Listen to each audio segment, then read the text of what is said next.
I did this puppy in the previous video, it is time to do his buddy. This one was a pit bull, and is actually going to be a English bulldog. So he's going to be a lot smaller than Pitt, and I'm going to make him based on the scale of Pitt here, and using this scale picture right here for reference. The pit bull is a lot taller and longer.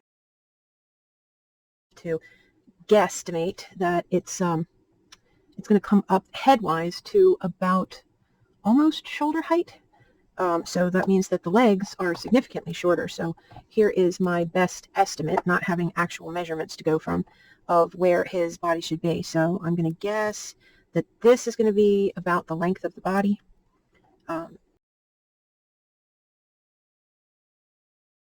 I believe their front legs are actually a little shorter than their back legs, but just to make him stand properly, I'm not going to do that. Okay, so I'm going to cut this one off here. And again, I'm using the stranded copper wire. Now this time, because his legs are so short, I'm not going to use the wood, or the bamboo skewers rather. Okay, so I may have cut that too long, but that's okay. What I'm trying to do now is line it up so I'm grabbing this bit at about the same height as that one, and I'm going to twist it just to make sure all of these little ends stay together when I start bending it. Okay, now that does make them sharp, so watch yourself. I actually have some leather gloves that I wear sometimes when the wires are real sharp. Okay, so again, I'm going to grab here. Let's try to get that good and even. And I'm going to bend here and see, without putting a level on it, if that's about right. And I'll probably have to trim a little bit of this off. Not the sharpest tool there. Grab this other pair of wire cutters here and see if they don't help me out a little bit more with my lack of strength in my hands. All right, and now I'm going to crimp this so we don't have fat feet. Crimp this. There we go. I want to also make sure that the wire, just like in the other dog, is spread out throughout the, watch these, sorry to jump back off subject, so that the wire is spread out throughout the foot. But I want to get rid of these little metal shavings, because if they get knocked off onto the floor, they're going to be quite a mess, and hurt when you get stabbed by them in your foot. So get rid of these real quick. There we go. Little cuttings. Okay, now we have to duplicate that, and through the magic of television, it'll go like boop. So they kind of stand like that. Okay, so next, I'm just going to bind these together, and because the legs are so short, I'm not going to put the boning in, but I'm going to do something a little bit different because I still want them to bend the way that they're supposed to. But he's going to have a big chunk of his, let me back us up a little bit. Okay, he's going to have a big chunk of his body is going to be padding, because they are fat little dogs, and the illustration I'm going from is going to look like this right here. I have to take that into consideration. Now I'm only going to give a bend to the back leg, not the front leg. There we go. And again, to this one. Oops, let me put that tape down a second. I'll get back to that. Sorry if my mind wanders on me sometimes. I jump ahead to my next thought before I finish saying the first one, because it's a very strange thing for me talking to someone who isn't here. Okay, so I'm going to go ahead and, oh wait, the neck. Hold on, see what I mean? Almost forgot the neck. Now, boxers, they really don't have a tail, so what they have is just basically a little curly cue. So I'm not going to waste time on having wire come out the back like I did with him, because it's not going to need that. But I do want to get a very similar effect as with the head on the previous one. Their head is kind of a little round nugget, and I'm going to use this ball, which is going to be about the size I want it to be. I'm going to wrap the wire around it. Oops, hold on. Make sure you can see what I'm doing. Wrap the wire around it just to get it good and round. If I can get it to hold still. How about we use this end? Here we go. That's the smarter way to go. Instead of trying to use the ball, we just need it round. Okay, come in here like this. And pin that together right like that once I get to the tape part. They also have an extremely short, well, I wouldn't say it's extremely short. It's pretty short, but they have a very short neck. So I don't need a whole lot of neck here. So that's probably going to be more than enough. It's going to come and stem into the back of the head here. That's probably too much. Let's shorten it a little. There we go. That looks like it. So I'm going to cut that off right about here. At least tie it into the one leg to make sure that the neck doesn't keep trying to get longer as I go along. Okay, so I'm going to run this and attach it to one of the back legs. Oops. Sorry for clicking away back and forth. I'm just trying to make sure that the camera is seeing what I'm seeing. Okay, well, that didn't work out the way I wanted it to. All right, I'll worry about the bending down part later. First, I need to get these lined up. Then I need to get this in the middle so that it stays put. And I'm going to take, like I did before, wrap some tape around here. Oopsie. And tie these two lightly together. Oh, I'm too far forward, aren't I? Come on, back up. I need to spread their shoulders apart. They're very stocky. Okay, there we go. And this is just to hold them together a little bit while I do the rest of what I have to do. Short neck. Shorter than that even.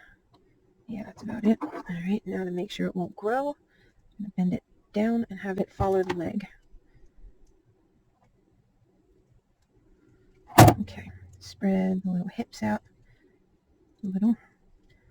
Spread the front ones out a little. Get that wide shouldered stance they have. Spread that out. Get the little head lined in there again. And I'll beef it out with a little bit of extra padding here, but then I'm going to give the legs, go back to my picture again.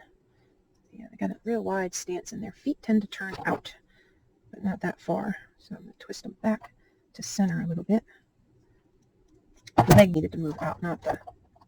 Okay, and you here. Back legs are pretty straight. Okay, so let's see. Twist you around this way. Grab that foot. Yeah, you want to get your armature set the way it needs to be before you start doing anything else with it. Because otherwise you're going to wrestle with it while it's covered in soft clay. And that is no bueno. So, sorry my raspy voice as usual. A few people have complained about it. I can't help it. I am a cat owner with cat allergies, but you can't help but love them. And I don't know that even if my allergies got worse, I would be able to say goodbye to them. So I just sound like Wolfman Jack sometimes. Okay, just fiddling with this because I want to make sure it's going to stand the way I want it to. And it doesn't seem like it's thinking it wants to cooperate. Okay, that'll be pretty good. So size-wise next to this one, I think that's going to do it. Let's see. Yeah, pity to the bulldog. That'll do. Okay, next step. We're going to repeat some of the process we did before, but just to get him, oh, he's so short. I don't think it's actually going to need much by way of wrapping other than just to stabilize this head wire. I am going to do a little bit of a wrap on here. Let's go around like that, just to stabilize that, and grab a short piece of this wire. I'm going to lay it here. I guess I can tuck it into the wire, can I? Or the tape, rather. Bend it over and go around a couple of times just to lock that on to the... I'm going to give it a little twist here. Pull it tight. Make sure it's locked on real good. All right, well, I still can. Let me get this other one out of the way for a second and finish this wrap. Luckily, they have fat thighs. And this won't hurt anything to do it this way. And the tape is actually going to create a little bit of rigidity as well. Okay. I am going to wrap this center. I'm going to use a little bit longer wire here and try to lock this torso area together here. make sure it's not going to move. I don't want those legs being splayed out because I didn't wrap it tight enough. He'll be spread eagle like he's running around on the ice all the time. Okay, keep going back. The steel wire does not bend easy, but that's also why it's good for this job, because when I put it on, it stays where I put it. It's very, very strong. Okay. Let's get them back together again. Okay. And now that I have them together more, I'm going to go to the smooth part of my pliers there and crimp that on both sides. I'll make sure that they are going to stay. I'm using the flat part in here, the smooth part of the tool, because this steel wire will get little cuts from the serrated part, and then every time I touch it, it's sharp. No fun. So I try to avoid doing that unless I absolutely have to, like right there. Okay, so that's pretty good. I still need to adjust these feet. Again, you want to get your armature right before you start adding clay to it, because if you don't, like I said, you got to go back later and amend it, and you're going to be like, you're going to have to crush all your hard clay work to fix what you didn't feel like doing in the first place. Now, his armature is going to be different than that one, like I said, because he's really little, and his chunky design, his legs are super short. There's only going to be about that much of his legs showing. He's kind of a little ball with legs. And grab a tin foil here and stick that in that little head ball. I might pull off too much. We'll see. Okay, you can see it's kind of shaped like a football, what I'm sticking in there, like that. But when I crush it, it's going to grab hold of that wire. Just make sure it's centered. When I crush it, it'll grab hold of the wire as it compacts. Okay. That little, again, just to make sure his head's not too heavy. And I'm going to wrap some tape around it just in case it decides it wants to be loosey-goosey and come popping out of there on me. Again, that is just to make sure it holds on to the armature. Now, I'm not going to do anything out into the muzzle like I did with Bit, because the bulldog has a very short face. I mean, his whole face is only going to be about that big. Okay, so see, part of this is my table. This is a very old craft table. I've had this forever, as you can see. I've spilled paint on it and burned it with my hot glue gun, you name it. I have used and abused this poor thing over the last 13, 14 years. But it still works. Got some wood to knock on. Probably curse it and its legs will fall off. Just a little drink of water there. Okay, so we're going to the clay now. And normally this is where I would go wash my hands, because you can see discoloration even on my, well, especially on my thumb, but I'm touching the aluminum foil. Oh, that's a tip also. Aluminum foil will, a lot of times, you don't see it, but it will leave a gray, like a residue on your hands, and it'll end up in your clay, and you'll see these weird gray streaks appear in what was perfectly clean clay.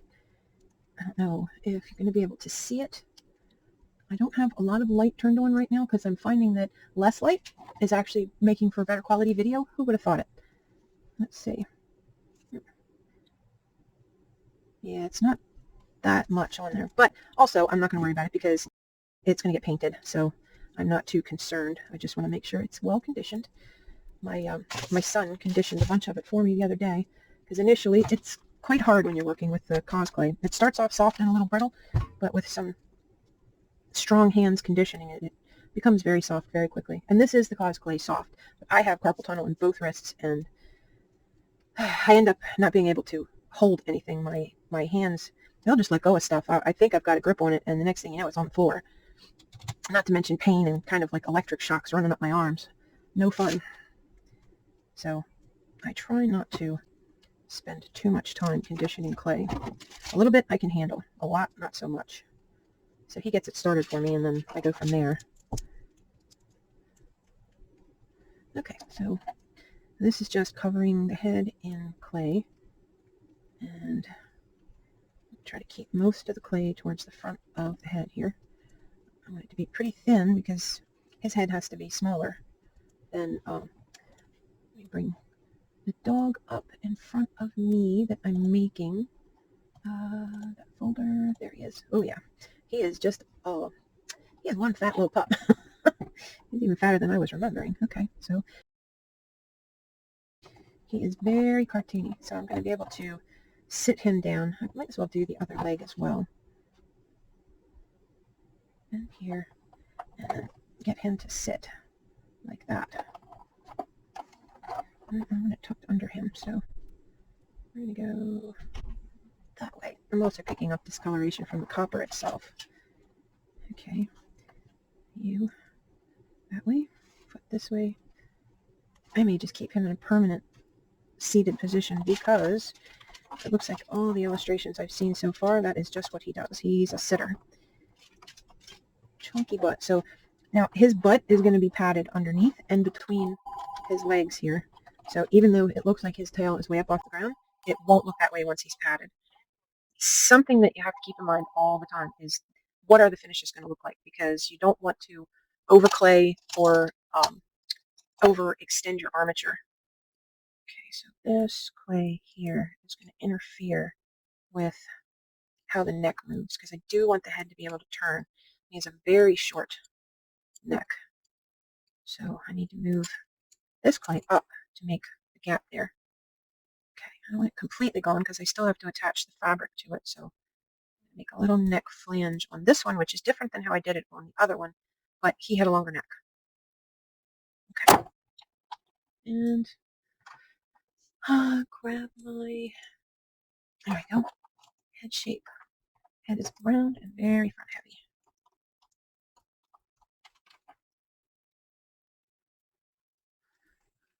They kind of have a wobble, don't they? Got some saggy. I can mimic that with fabric, though. I'll do that little fold of skin. Okay, so let's kind of flatten that out a little bit through there. So now their face is very, very squished. Their eyes are really small. I'm going to angle the face just a little bit because I do want it to look like a bulldog, but I also want it to look like her illustration. So he may be a bit of a mixed breed, but I'm going to try.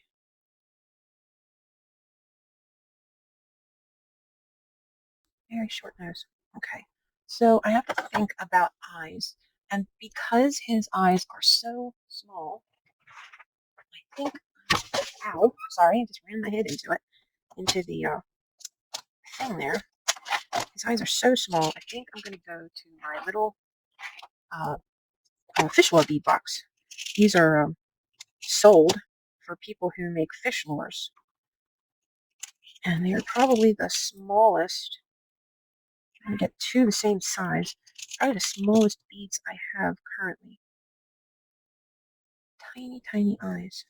I still like that size better. See if I can find one about that size. I think I see one down here. Just have to get a hold of it. There we go. Line them up. Yeah, we'll go with these two. Okay. Now they do have a really long tab on them, which it might go into the clay or into the foil, I guess. All right, let's think about your face and where are your eyes going to go. We'll go ahead and mark some of the other features before we stick the eyes in. So let me stick them in the foil over here so they don't get lost. Okay, landmark-wise, we have here, and there's a little bit of a curve that goes on here. Repeat on the other side. And a little bit of a curve that goes right there. Okay, the bottom jaw comes way up here. Mark that. And then you have this big, floppy jowl that comes way around here. So we're going to come like this, shoot for a little bit of symmetry. I'm just marking landmarks, okay? I am not ready to set anything in stone yet. This is just landmarks for me. I'm going to look at it as abstractly as I can in my head here and try to figure out if I like what I see. All right, and the nose is really pushed back. So let's give a little bump in here, and a little bump here. Right. And this curves in right in between the eyes even. It curves. Their poor little faces, they hardly have a nose. No wonder they grunt and snort the way they do. All right, wide head. So let's push that back. So I've started recording pretty close to everything I make now because I never know which videos are going to turn out. It's real easy for me to lose track of what I'm doing and not actually be recording. So I'm trying to give myself more content options by recording everything I can. See, I'm going to turn the light on and everything turns bright white. But let's see. Okay, I am just mapping out this little face of his.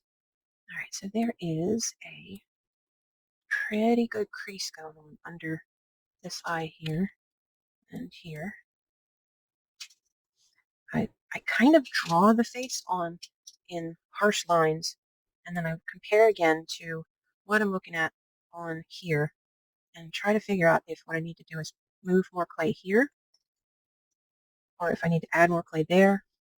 Where am I as far as the landmarks compared to the picture that I'm looking at? Now we got another roll here and another roll here.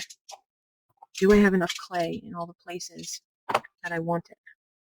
Now, to puff up these cheeks to look more like his cheeks, I'm going to probably come underneath of here and push out a little bit.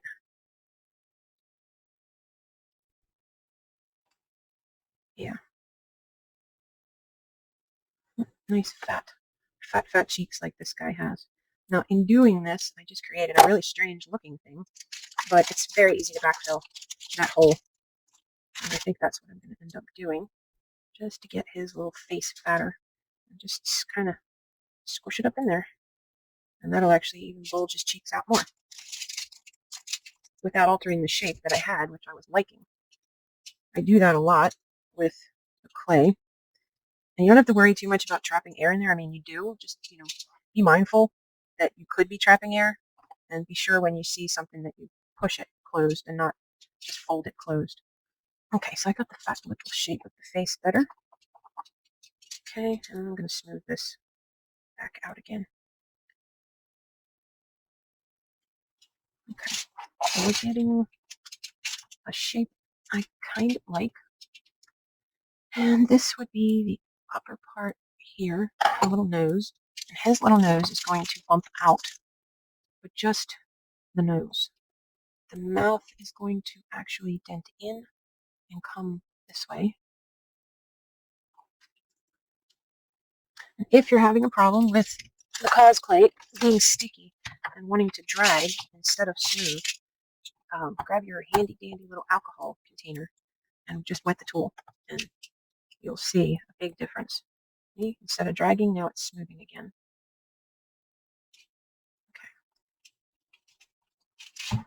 Okay. Inside, we're good. Okay, so landmark. I think I'm going to want the eyes here. Yeah, here. All right, and here. Okay. Yeah, I think that's where I want it. And I'm going to add a little more clay here and here when the ears go on. So I'm looking at just the general head shape at the moment, just to see if I like the shapes I'm seeing. So far I do. And I'm going to add a lot of that bigger, or those smaller, subtler wrinkles that you see on his face after I get the general shape the way I want it. Right now, I'm just thinking all about landmarks. Okay, and where did my other picture of the dog that was not smiling go? Closed mouth. Oh, okay, I didn't find that one. Thought I did. Because I might give him a little bit of a grin or not. He looks kind of, they just in general look kind of grumpy, at least to me. Okay, so with this, and their jaw disappears up under those flappy bits of skin there. So we have to come back under here and reshape what is that lower jaw.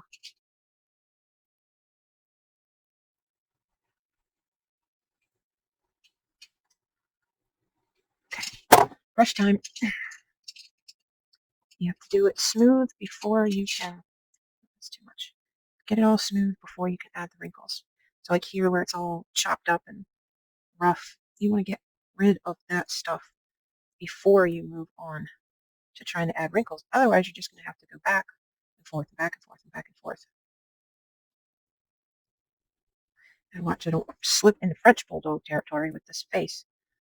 So I'm trying to keep looking at my reference pictures over and over. Got a little bit of, okay, now I'm going to take a peek at these eyes. I'm actually going to cut this tail off because even though it will be somewhat useful, it is too long.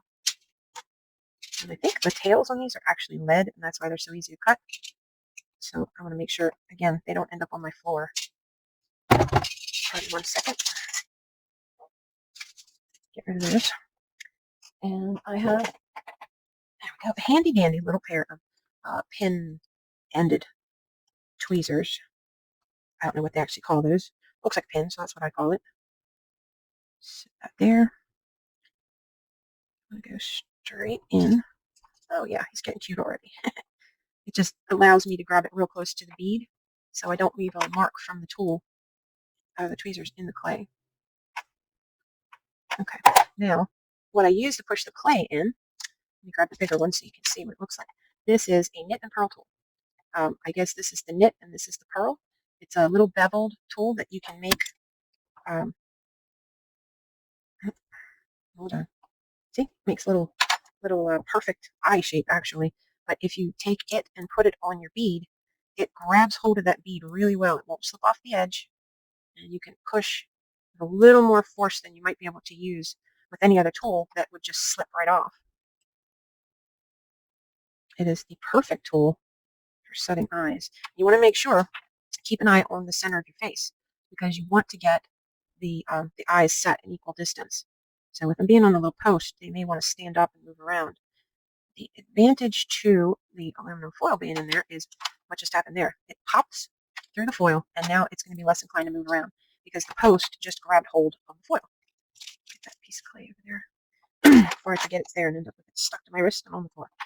Okay, so I'm pretty happy with that so far.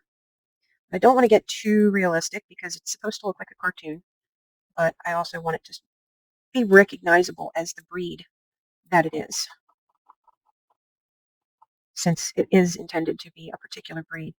Yeah, I used too thick a tool there, and that crease is too deep. I don't like it. All right, we'll soften that, even if I have to roll it. Not that one, it's dirty. Hold on. A new one. You can use pretty much any kind of tool. I do find, though, if you use painted paintbrushes, paint will eventually start to peel off. Yeah, that's better. Soften it up. Will eventually start to peel off your paint stick, and that's no fun. All right, now do I want to add? I do, because his nose is a little flat. I'm going to add a little bit of a button to his nose so that it sticks out. There we go. And again, I'm going to use, let's use a little one, the rubbing alcohol. Am I in frame? Here. I'm going to use the rubbing alcohol on this tool and come in and just seat that nose into the clay. Just grab it and feather the top of it in. There we go. A little paintbrush. Make sure it's wet. It's far more effective with the Cosclay dealing with the stickiness. If you don't want to drag clay around, which actually adds texture, use a little bit of lubrication with the rubbing alcohol. Just a little bit. Come along. Okay. Oh, he's kind of cute just like that. I should put big pointy ears on him and call him a goblin or something. Okay. Just kidding. He's cute though. Okay. So, big chunky cheeks. Frenchie. I'm going to need to add a little bit of clay to get things where I need them to be. Because this up here is not going to be cloth. So I can't add a roll of clay here with fabric. All right, I need you there. And I need you here.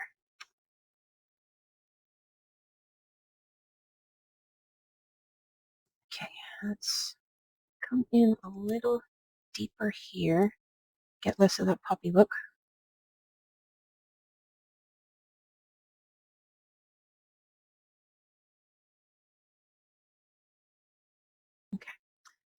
so I'm going to also dent here. Too big. Smaller stylus. There we go. I'm going to dent here, and I'm going to dent here just for that contour. Keep you in bulldog area for the shape of the nose. And you are part of the face, you are not ears. So let's bring you in.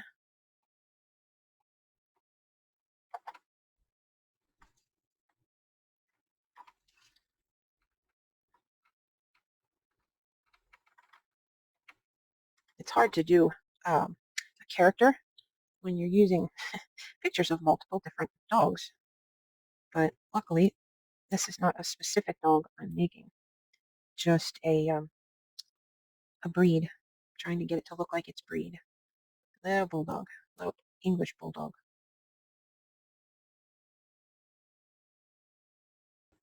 Up here, I don't want to end up with a head that is bigger than his, because it would not be bigger than his. They have a huge head for the size of their body, but it wouldn't be bigger than his.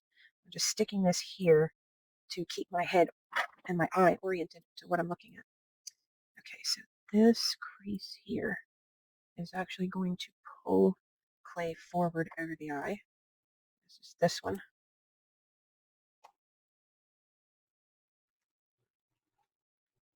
I'll probably add clay there as well, just to help with all those other wrinkles. Okay, and his cheeks have a bunch of little wrinkly layers, which I'm just going to indicate for now. Again, I'm trying to get my landmarks. Okay, now here has to back up a hair, and I need more chin. Easy enough. Grab another hunk of clay, addition it. Because there is an overbite. No, that would be an underbite. Definitely looking at an underbite. Okay, so this is going to be the bottom jaws underbite. Hey, you seen him yet? I see him.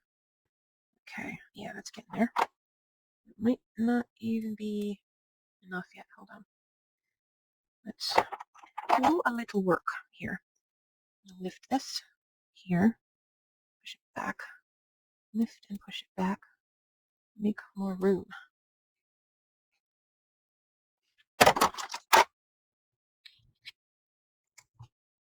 Smooth that again.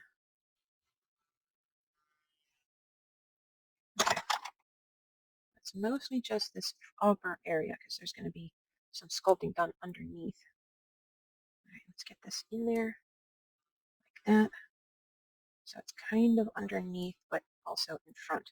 Hey, I'm starting to see him. Okay, now I'm not going to work real hard at trying to get teeth in his mouth, but I might. Let's grab my other tool that's thinner. Yeah, this one has a very thin edge, and this is a thicker edge. That's why I switch back and forth between them. So I'm going to, what am I going to do here? All right, let me think this through. I want to get some teeth in his mouth. Okay, so peel that back out again. Add the teeth clay in there.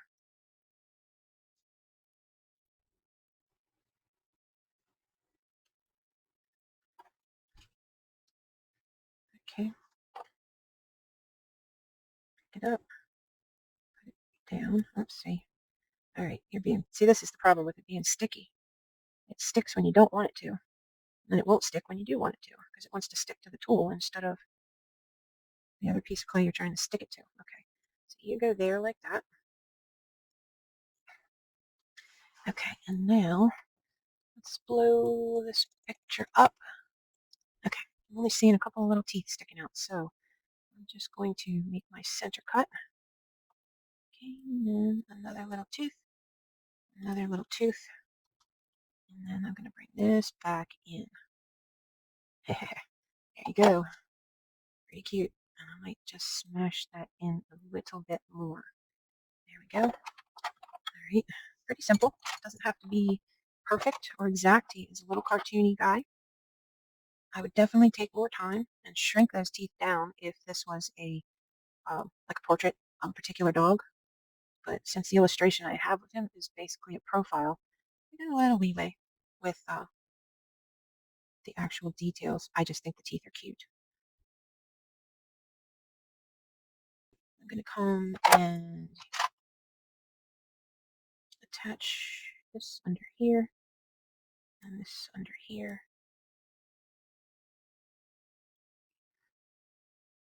Okay.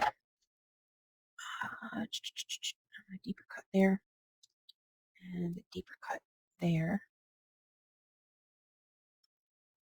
Soften everything else.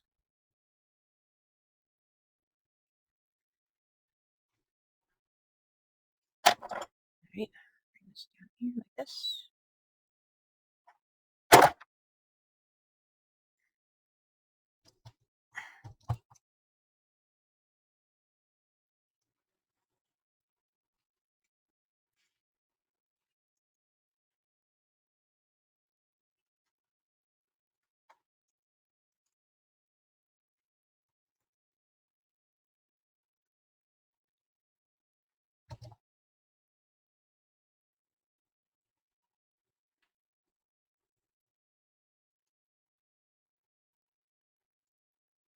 And again, that is not his ear.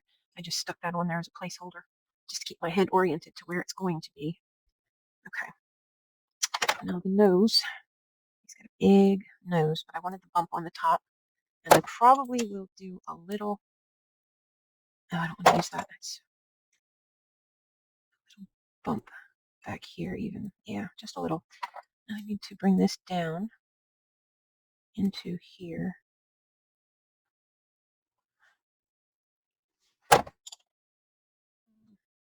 Good for the other glasses. Okay, double up time. So, kind of flatten it, not the raised outer part, but this underneath part. Bring it down. Okay, I'm going to use the stylus to move some clay around.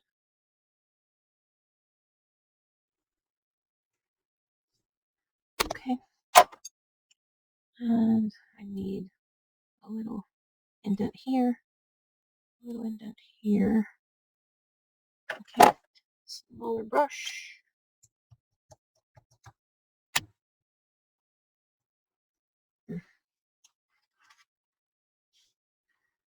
Make sure it's not too much alcohol. Ooh, dry winter skin. Must be little cracks I can't even see. That burned. Okay. Come along, little fella.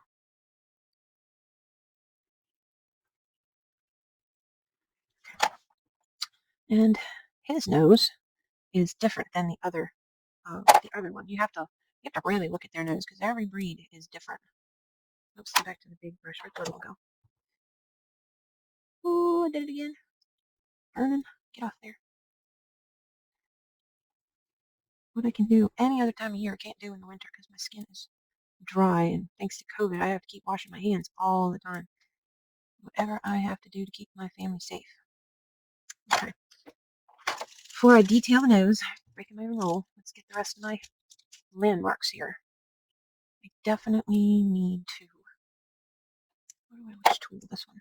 This one has that nice little curve to it. So coming up under this chin, I'm not going to do the little set of little dangly things that looks like it's hanging from his chin. Instead, I'm just going to make a couple of creases here. Okay. And then soften them with the brush. Now you can grab a piece of cleaner like this and make them through it, which helps to make sure that they are not too deep as you're going along. And you can create a little more variation in how the look of the tool, or how the tool makes the marks look. And these seem to kind of overlap each other, so I'm trying not to. Oh, I also have, I see right here, let's take that off again, I have to cut in next to the nostril. Give him a little more air hole where he's breathing. Okay, good. Soften that up.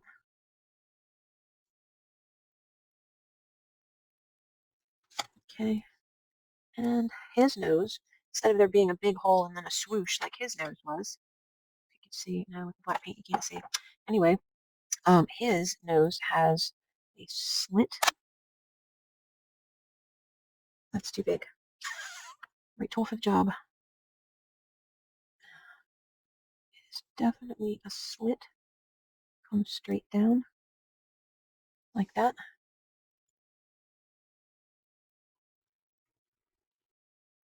And repeat on the other side.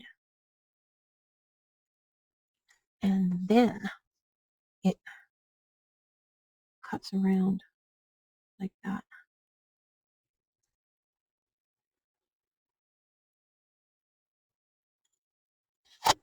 Pretty good. All right, and there is a divide line. Which again, I don't want it to be too. This is, let's see which is thinner. I want a really thin line, so I'll go with this one. There's a divide line, and it's pretty deep through this nose area. Black and white, can you see? But it only goes part way up. It doesn't go all the way to the top of the nose. Okay, and then it comes down into the mouth. Okay, little nose. Now, there is a roll of fat. It goes across too much clay. Let's call it that piece. There's a roll of fat. That's just extra skin, but it goes across here like this. I thought I had enough, but the more I look at the picture, the more I can see I do not have enough. I'm just going to lay this here and see if I like how it looks. It practically, oh yeah, there we go.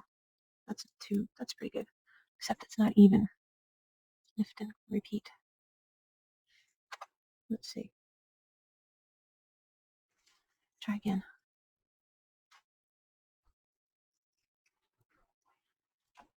Okay, so I had to take a little break there, and we're going to start again. And hopefully this hasn't sat too long to where it doesn't want to seam for me. Issues with unconditioned clay, which this sat overnight, so it's pretty stiff again, which isn't a terrible thing with the soft, but with some of the other Cosclay, especially like the Cosclay Firm, once you get it conditioned, you really want to flow and just keep doing what you're doing, because walking away will potentially lead to clay that is too firm, and trying to work with it is going to cause issues where trying to get it to seam in like I'm doing right now is going to keep lifting the other side, which I'm hoping it doesn't do. You push down on this side, and because it's a little round piece I added, it will want to lift back up on the front. Luckily, it is not doing that, so I'm counting my blessings and moving on. Okay.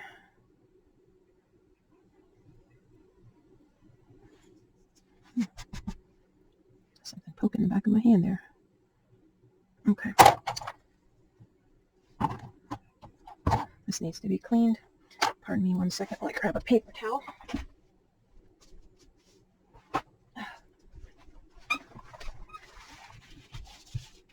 And I'm just going to pump this to get a little bit of alcohol to come into it, and just wipe some of that clay buildup that's in there out with a little piece. Throw that away. And since I also left the brushes sitting here yesterday, they're quite rigid with clay in them, so I'm going to clean them real quick. I might edit that step back out, we'll see.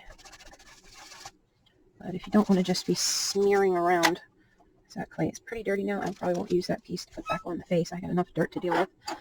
Even though I know I'm going to paint it, I still, any little weird mystery speck that's in there can still turn into a dark brown spot, which when you're doing a white paint job can be an issue. Okay, this one, push that down. Try and keep what I'm doing in frame so you see the whole thing. Okay, that's pretty good.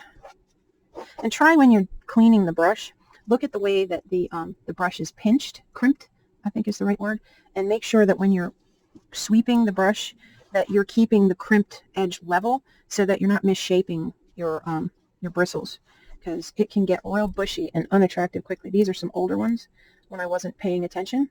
See how this one's still pretty flat and shaped the way it's supposed to be? This is from just indiscriminately cleaning, not giving any consideration to what I was doing.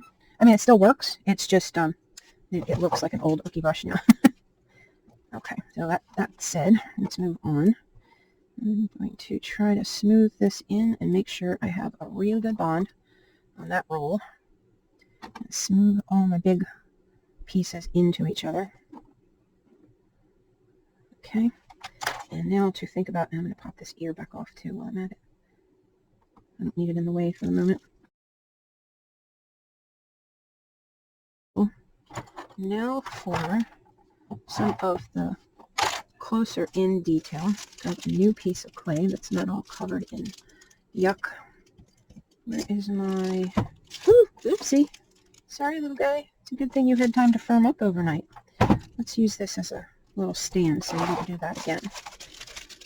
There it is. I just need a little knife.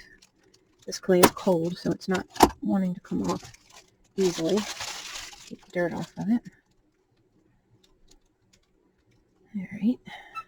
I'm going to be working on the forehead a little bit. You can see there's a whole lot of clay that's going to be neat. Well, not a lot, but there's going to be clay needed around the eyes above them.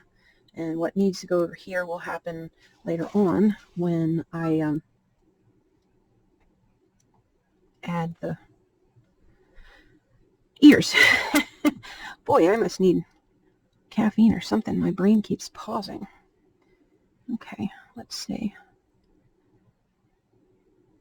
I'm actually going to do this a little differently than I was originally thinking, because I'm seeing something here. This needs to be a deeper indent than it is. So I'm going to try to, I don't want to make it super deep. So let's use this. And I'm going to try and bring this around like that. There we go. And then this side has something kind of similar going on. And I already have plenty of clay here for that. Let's try a different tool. If you can't get it to do what you want with one tool, grab a different one and try that. And see what happens. This tape is actually holding his feet pretty good for me. Glad I thought of it. I don't want him to keep falling over. He's definitely going to get smushed if that keeps happening. And he has very tiny legs, so... But once he has some weight on those legs, he won't be so prone to falling over. And once he's baked, even if he falls over, it won't hurt him, because Cosclay is the bomb.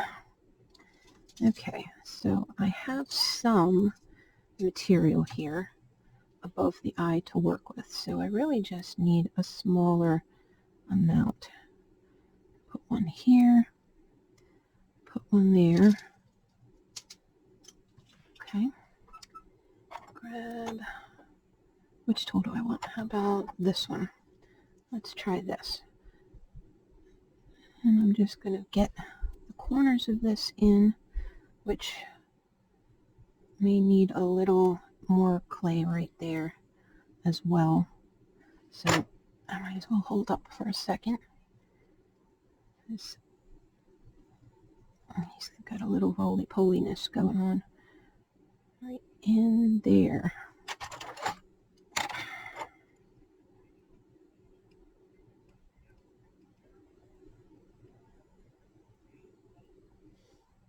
Bring that into there.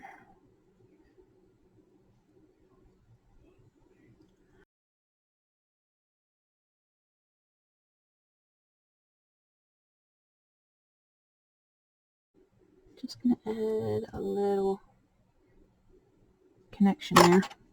And I'm going to smooth this into here, because it was up here that I needed it, not so much over here. So I can reduce that into the bridge of the nose there. And I got that little bit of chunkiness up here that I wanted. Okay.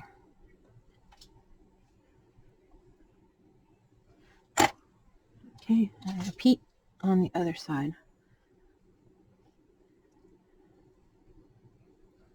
Because I like the fatness. And indenting wasn't doing it. Sometimes you can get it. There's plenty of clay. You can just indent around it and you get what you wanted without having to add more clay. And sometimes you can't. This is such an awkward way to do this, as I'm trying to keep him in your vision,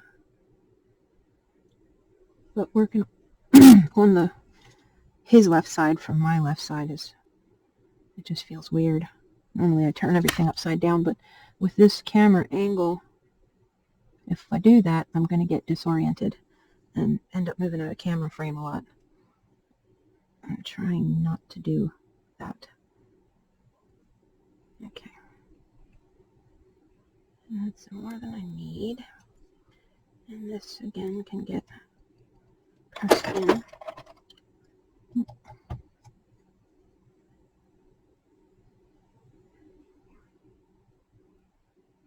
It's like a magic eraser, that alcohol.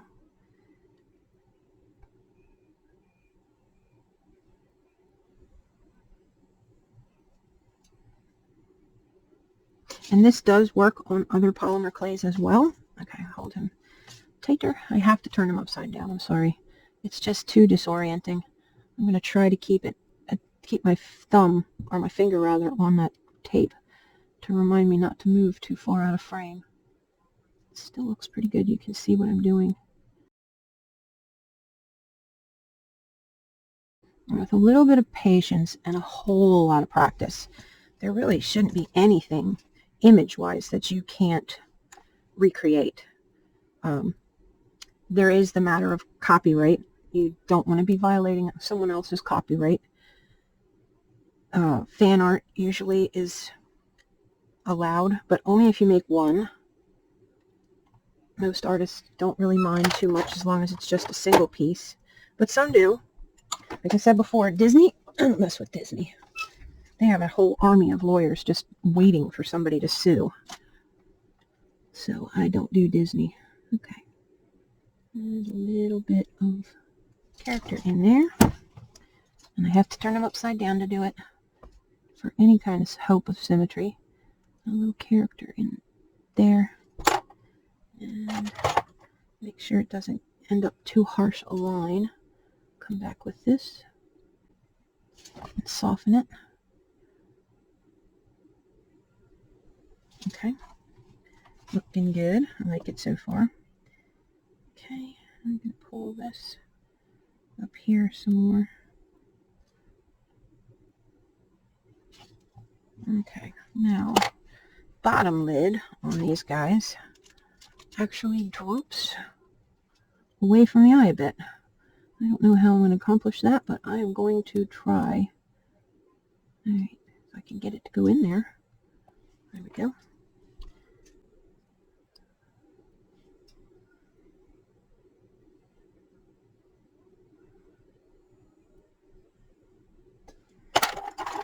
I'm going to use the stylus and try to reduce the overall size of this, and then define what is lid from what is going to be cheek. Alright, let's see if I can use the brush. It's dirty. Hold on. Clean it. And put it again.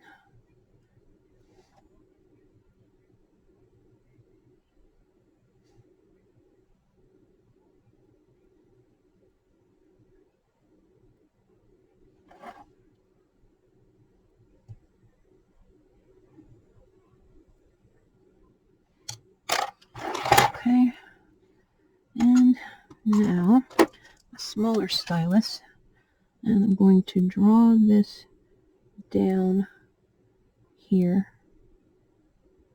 a little bit, and then we need another little roll in here.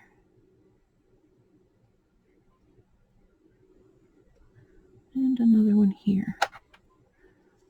Maybe a little deeper one coming from up here, like that. Yep. And I'm going to use the thicker one to take this one that way. There we go. And again, I'm going to soften all of what I just did with the rubbing alcohol.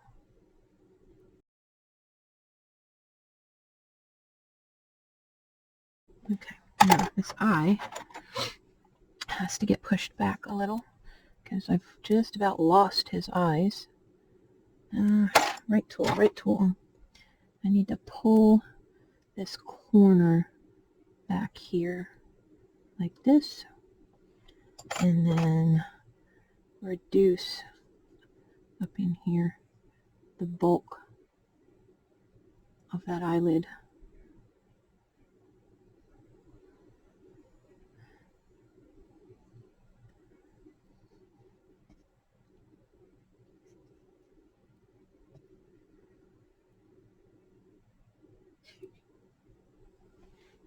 Okay, I like that. It's a little heavy over the eye, but I like it. Okay, now the droop. I need to get in here. It's full of gook again. When it starts to get thick, it's full of gook. Otherwise, it's pretty thin and flat.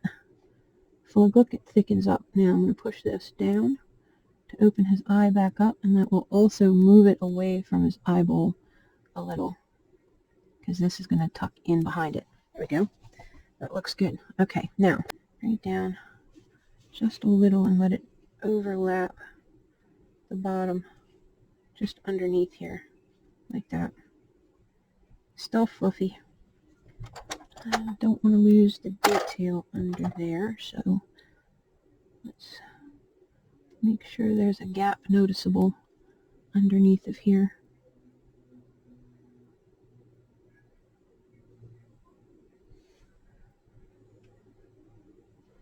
Okay. And definitely a little wider on his jaw, but that's okay too, because no two dogs look exactly the same.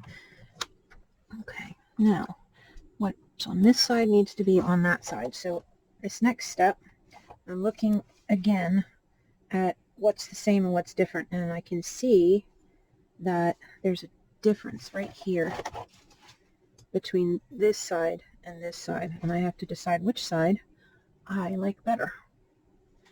I think I like that side better. But let's start repeating. Okay, now I'm definitely short some clay, so step, add it in where it's missing. Definitely missing right here. I have this roll on that side and no roll on this side. Okay, and oops, I know what's wrong. I still have both glasses on. Okay, that's better. And let's get my little, oh, too much clay. Hold on. And it's basically just a little piece of rice. That's what it looks like that I'm adding under the eye. I'm trying to get it off my finger. It's sticky right now. Let's see if it'll stick to that. There we go. Get that under there. All right. Pretty good. It's off center. Move over there a little. Very good.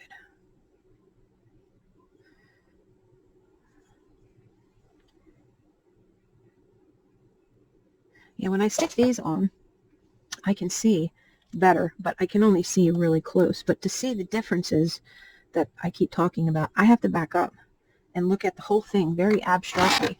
I'm no longer looking at individual features. I'm looking at the whole head in one go. And I almost blur my eyes a little so that I'm looking at just the general shapes of everything. And that helps me to see if my landmarks are right, if my general shapes are correct. So I'm trying to make sure you can see. I kind of wish I had somebody here to say, hey, you're too far to the left or you're too far to the right, but I don't. So, as annoying as it is, I do drift here and there. I can't really help it. I'm trying not to. Okay, so, let's see. Getting there. Although he's starting to drift towards Mastiff at the moment, but I can fix that too. I'm hoping by the time I finish, he will definitely look like a bulldog. But those dog breeds, they have so many similar features. It's mostly size that differentiates between them. I mean, not just size, but mostly. You look at a picture of them online, sometimes it's hard to tell what you're looking at, especially with the puppies. They're all just cute. Cute little wrinkly faces, little wrinkly butts. Adorable. Okay. And again, up here. Now, I'm going to, where's the small one? Add just a little bit more of a dimple right here. Just because I think it'll be cute. Okay. There and there. Okay. And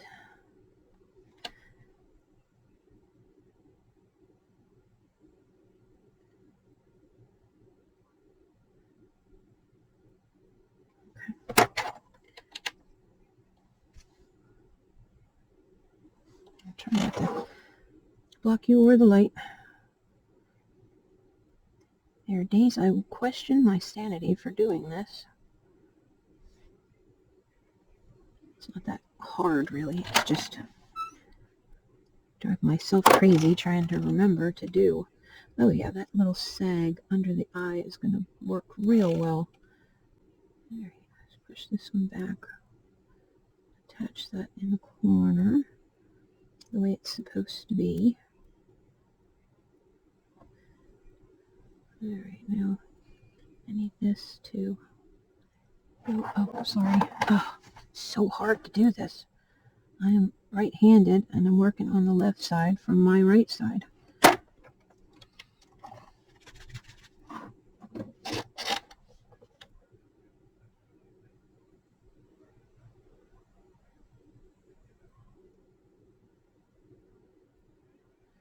Now they have fur texture, and their fur, just like the penny, is very, very short.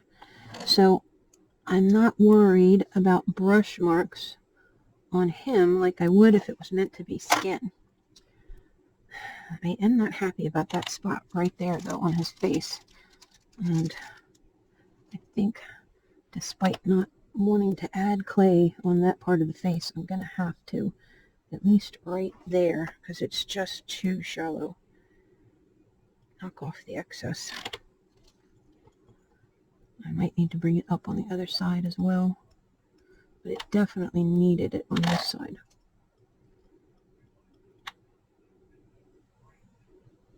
It was too flat.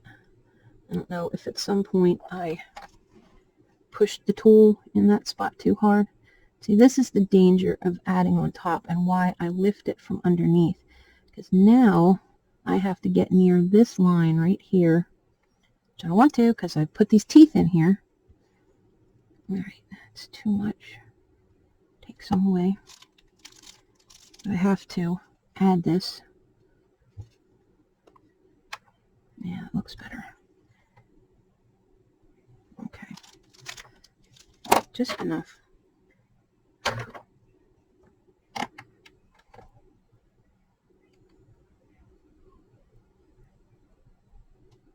But I don't want to mess the teeth up, because then I'll have to carve them out and start again. Yeah, if you're wiping and what you're doing looks like you're painting it with white, clean your brush, because that is going to dry funny when it bakes.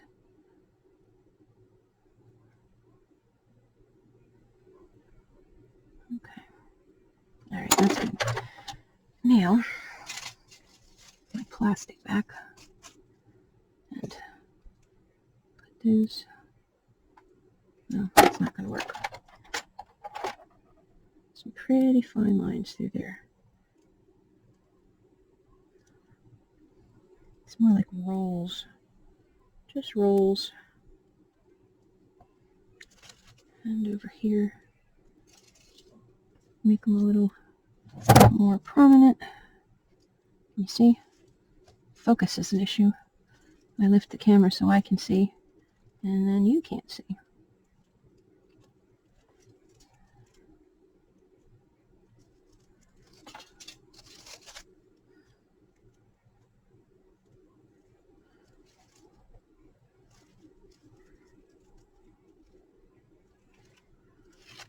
Okay.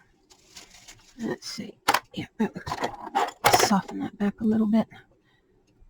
I want the wrinkles, but I don't want Sharpay. Oops. Big hair in there. Got it. You cute little wrinkly booger. Okay.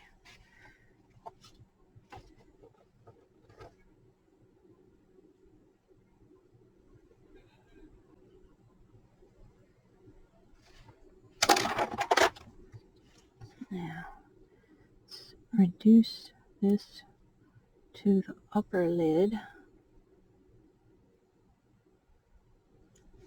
Can you see? Alright, and let's see what I did over here. Right, I brought it down like this.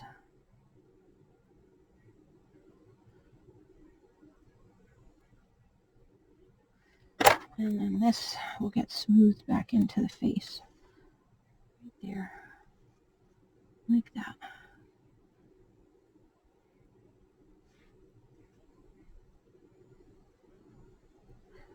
As you can see, you pretty much can sculpt with the brush. You can move the clay around where you need it. You can add texture with the brush. This it's about the most texture I want to add. It's basically just intentionally putting brush marks, which ordinarily I would work very, very hard not to have, but and I didn't add them on the pity, but I am going to add them on here because he is also going to have some brown on his face, and I want to make sure that that darker fur color doesn't make all of what would be the look of fur texture go away. And I don't want him to look like his face is hairy, but this is a really stiff bristle brush. It's almost like a straw kind of material. I don't think it says on it what kind of bristle it is, but it came, I think, from Wish. I got it, and it's really rigid. You can see on the chin here, if I press the side of the bristle against the face, it leaves what looks like really, really fine hair texture. Like that. And that will show in that paint when I put the dark paint. It's mostly going to be white, but it is going to have dark paint around the eye. And I want to make sure there's a little bit of texture because it's going to come up matte in color, and without some texture, it's just going to look really flat. See how the ear on him looks really flat? But the face has kind of a look of texture. I had to paint that on him because I decided not to do this texturing on him. And I really wish I had done it on him. But, yeah, there's the only problem with doing this is more hairs. More hairs moving around. But it also lets you kind of flatten some of these bumps a little and keep them in a more realistic looking scale. Alright, so now I need to come on the forehead here and address some of the texture that needs to be up here. And I think I'm going to do like a little halfy here, and then another halfy over here. Maybe one there. Go that way. And one in here, like that. I want it to look like just rolls of fat and loose skin and not wrinkles. Yeah, that's pretty good. And I'll come back in and add a little more texture. Yeah, they're not deep enough, are they? Okay, try again. Well, actually, you know what? I'm going to add one little ridge of fat through this one, just to build it up and add to the look of it being a little fat roll with the extra skin. Yeah, I'm hoping I'm still in focus when I come up here. Not so much. Let's see. Oh, I really have to keep it down here, don't I? Okay, sorry if my glasses end up in the frame. I should call this channel Blind Lady Sculpting. I don't know how miniatures do it. I think that is a young person's game. They do these tiny little miniature things. You've got to have really good eyes to do that. I mean, I get eye strain at this scale trying to see what I'm doing. Oh yeah, that was the one. That was the ticket. Little chunky roll. Maybe I'll make this one a little deeper and make that in front of it a little deeper. Let's see how I like that. Soften. Soften. First I soften and then I'll go back and texture again. But that's why I try to get all my landmarks in where I want them before I do the texturing, or little fine details. Wrinkles would be on a person. Oopsie. I was putting hair on something yesterday, unrelated to this, and I have little black hairs everywhere, even though I cleaned up. There's really no way to avoid them once you cut them in the room. They just waft around in the air. Alright, I'm happy with that. That is a little bulldog. I look at him and I see a little bulldog. Do that. Alright, think. I think that this is too deep. What tool do I want to use? Let's try this tool. I think I need to shallow out that eyelid a little bit, like that. And come underneath and shape it right. Now you, same thing. Shallow it out a little bit. And come up underneath and open that eye back up. Are they open the same?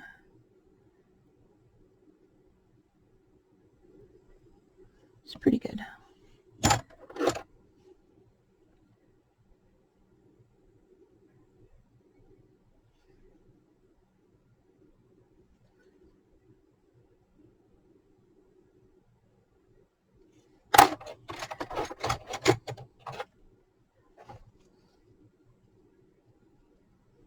And I'm just pouncing here because I've already done some texture through here.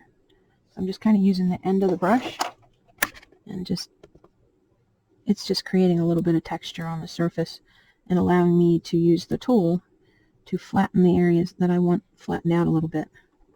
Alright, look at you again. Fix down here.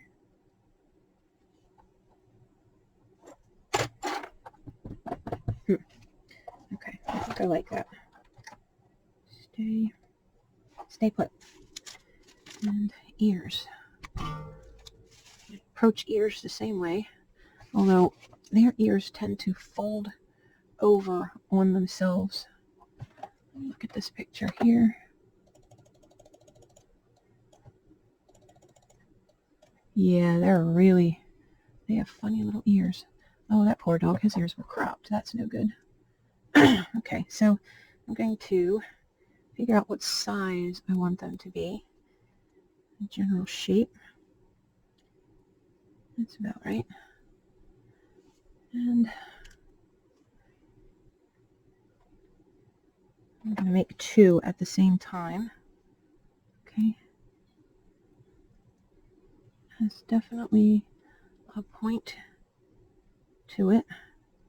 They're very thin, but again, Cosclay is going to be my friend, because the thinner this stuff is, the more rubbery it ends up, and it works out pretty well. Okay, now looking at these for symmetry and for potential trapped air. So I'm trying to flatten it out, and anywhere it resists, there's probably air, which I do not want in here. So air test. If you do this and you see any blemish, any spot where it's not perfectly flat, that is going to be trapped air right there. I thought I saw it. Maybe it's my super glasses that lets me see it, but okay. Whatever it is, if you can get it at this phase, you won't end up having to cut the ear off. And come on, where are you stuck on there? There you go. That little hair. Ooh, that was a big hair. Goodness gracious. I'm starting to wonder if the cat was in my room. No, it was black fur that I was using. Okay. Are we the same size? No. Okay. Somehow you got too pointy. So let's back that up a little teeny bit. Alright, I think it's sticking to my fingers, and when I pull my hand away, it stretches. Okay, so more or less, you look about right there. Yeah, okay. And I'm just going to line these two up like this for a second so I can see how off I am. Pretty off. Alright, you are way wider than you are, so there. Straighten that out. Alright, now I need this so it won't stick to the table or pick up more dirt. Just no bueno. Alright. So I'm going to give it a little extra because I need clay to attach it to the head. And yeah, I'm still not happy with the shape of this side. I compact it and kind of just push it back into itself. Try to fix the thickness and the width of it so they're more equal in size. Let me lay it over here. See what I'm looking at. That looks better. Okay, go with you first. Now, what I'm seeing is this ear comes like this. This part attaches here, and then the ear rumples like that. So I'm going to turn this, and it's pretty far back on the head, so I might actually have to add a little more clay to the back of the head before I attach that. Although, yeah, only because the neck, where the fur is going to attach, needs to be right about here. So I need to make sure there is enough clay there for it to attach to. And once the ear is on, it'll be harder to do that.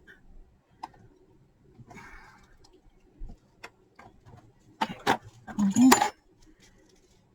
See the air bubble?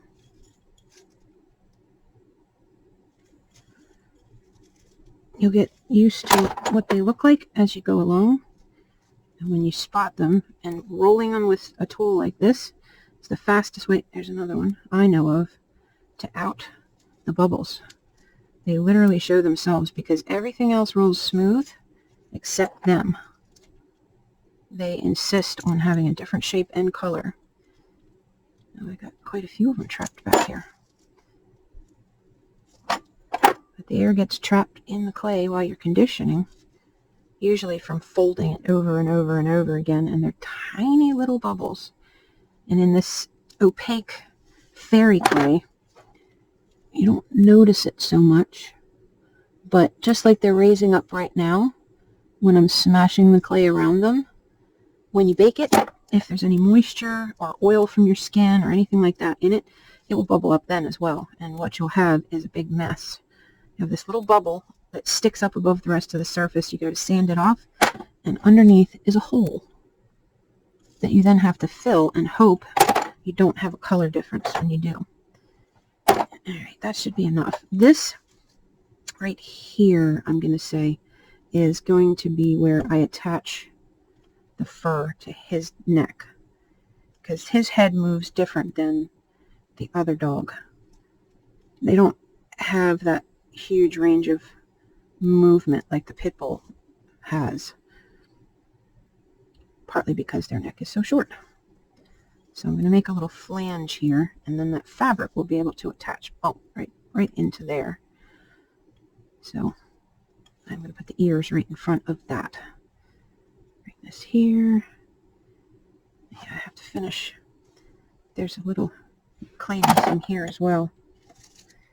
I'm going to move this because I almost just put my elbow on it. The ears, I mean. Okay, so I got you, and yeah, definitely need some clay right in here.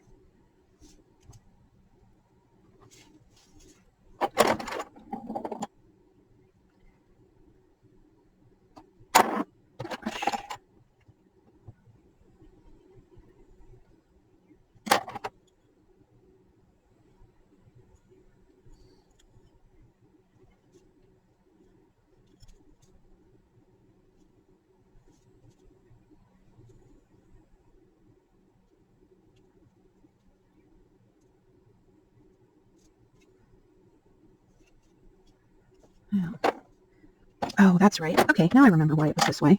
Because I had decided that I was going to bring the fabric up here so I could create a couple of cute neck rolls using the fabric. Now I remember. I should have made these marks yesterday to remind me. Okay. So I will definitely be doing some customizing with where the fur attaches. All right, a little smooth. But with all his wrinkles, I get to have some fun and play with the material and create wrinkles with the material itself. Because even their body is full of rolls. So I will be using a bigger pattern. And again, it will be a custom one. And you can see I will use all kinds of different tools. I don't have a preference. Whatever gets the job done. You can sculpt with toothpicks if you need to. You just need to learn what kind, texture, shape, tool is necessary to do a particular thing and go for it. Okay. If it works, great. If it doesn't, grab a different one. Try again. Okay. Texture brush went where? Did I drag it away with the ear? Oh, hold on. Did it fall on the floor? Oh, Lordy. Hold on. Somehow I have lost it. Did it roll under the keyboard? No. Where did you go? Oh, there it is. Good grief. It's a good thing that wasn't a snake. Okay. And I'm just going to add some texture over here. And I'm going to actually use the texture brush to seam these together. And don't forget to clean your texture brush because you are picking up material. Oil at the very least when you're doing this.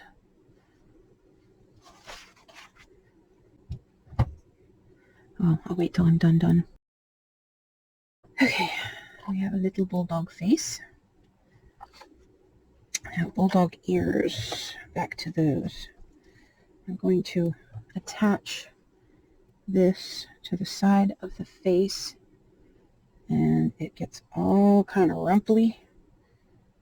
Yeah, no, I'm putting it, hold on, wrong spot. It's got to go up here and over that way, like that. Okay, before I bend it over, I'm going to go ahead and get it attached, and that includes some serious weird rumply wrinkles. So I'm going to use the tool to help me achieve that.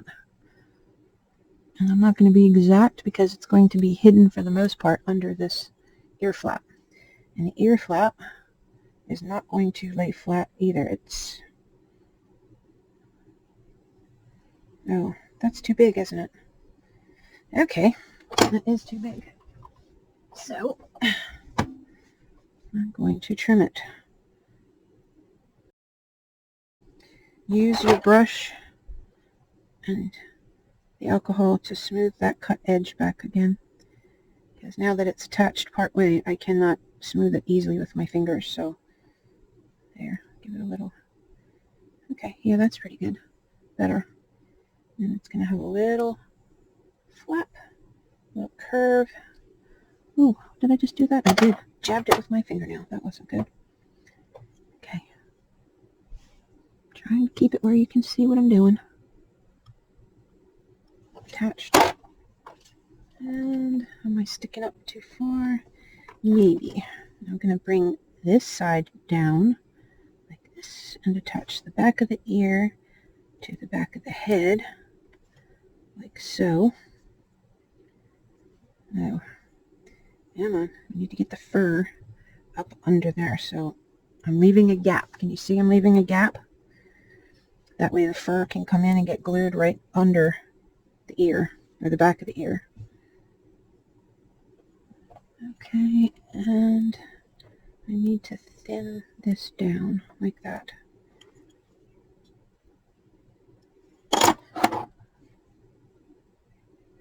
Just the look of the edge of it. I want thin, not the actual thickness of... oh yeah, that's cute. That works.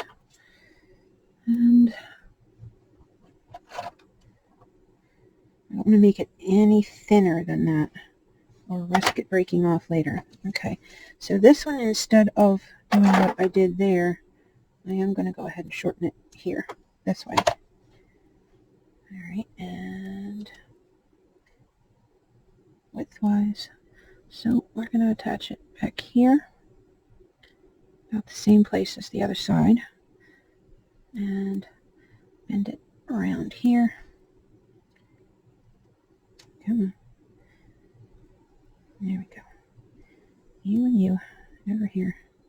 I'm going to use the tool. Oh, wait. What did I do it with before? Paintbrush. I'll use this one. Just push it in, push it in. We'll get those funny little wrinkly lines. And come up here, like that. Attach.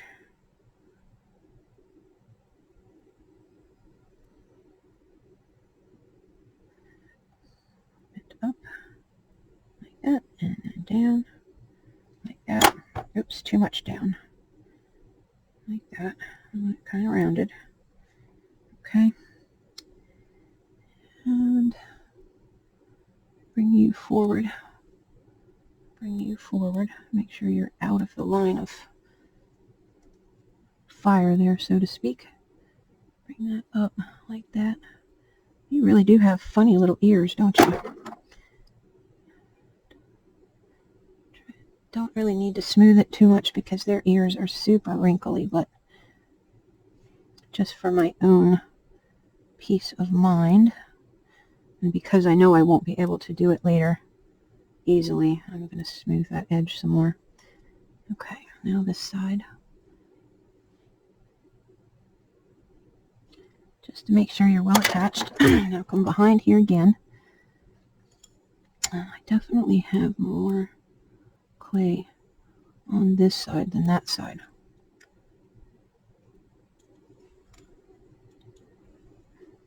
I might need to cut some of this off. All of this will be junk clay. It's just too dirty to use unless I'm doing another one like this, which actually I am, come to think of it. So it won't go to waste. I still have to do a cat. A Maine Coon. That's going to be fun. Cowboy boots. Puss in Boots, but cowboy boots. And more wrinkles under that neck. want that flange pretty taut because the fabric is very thin. So I'm going to push it up there.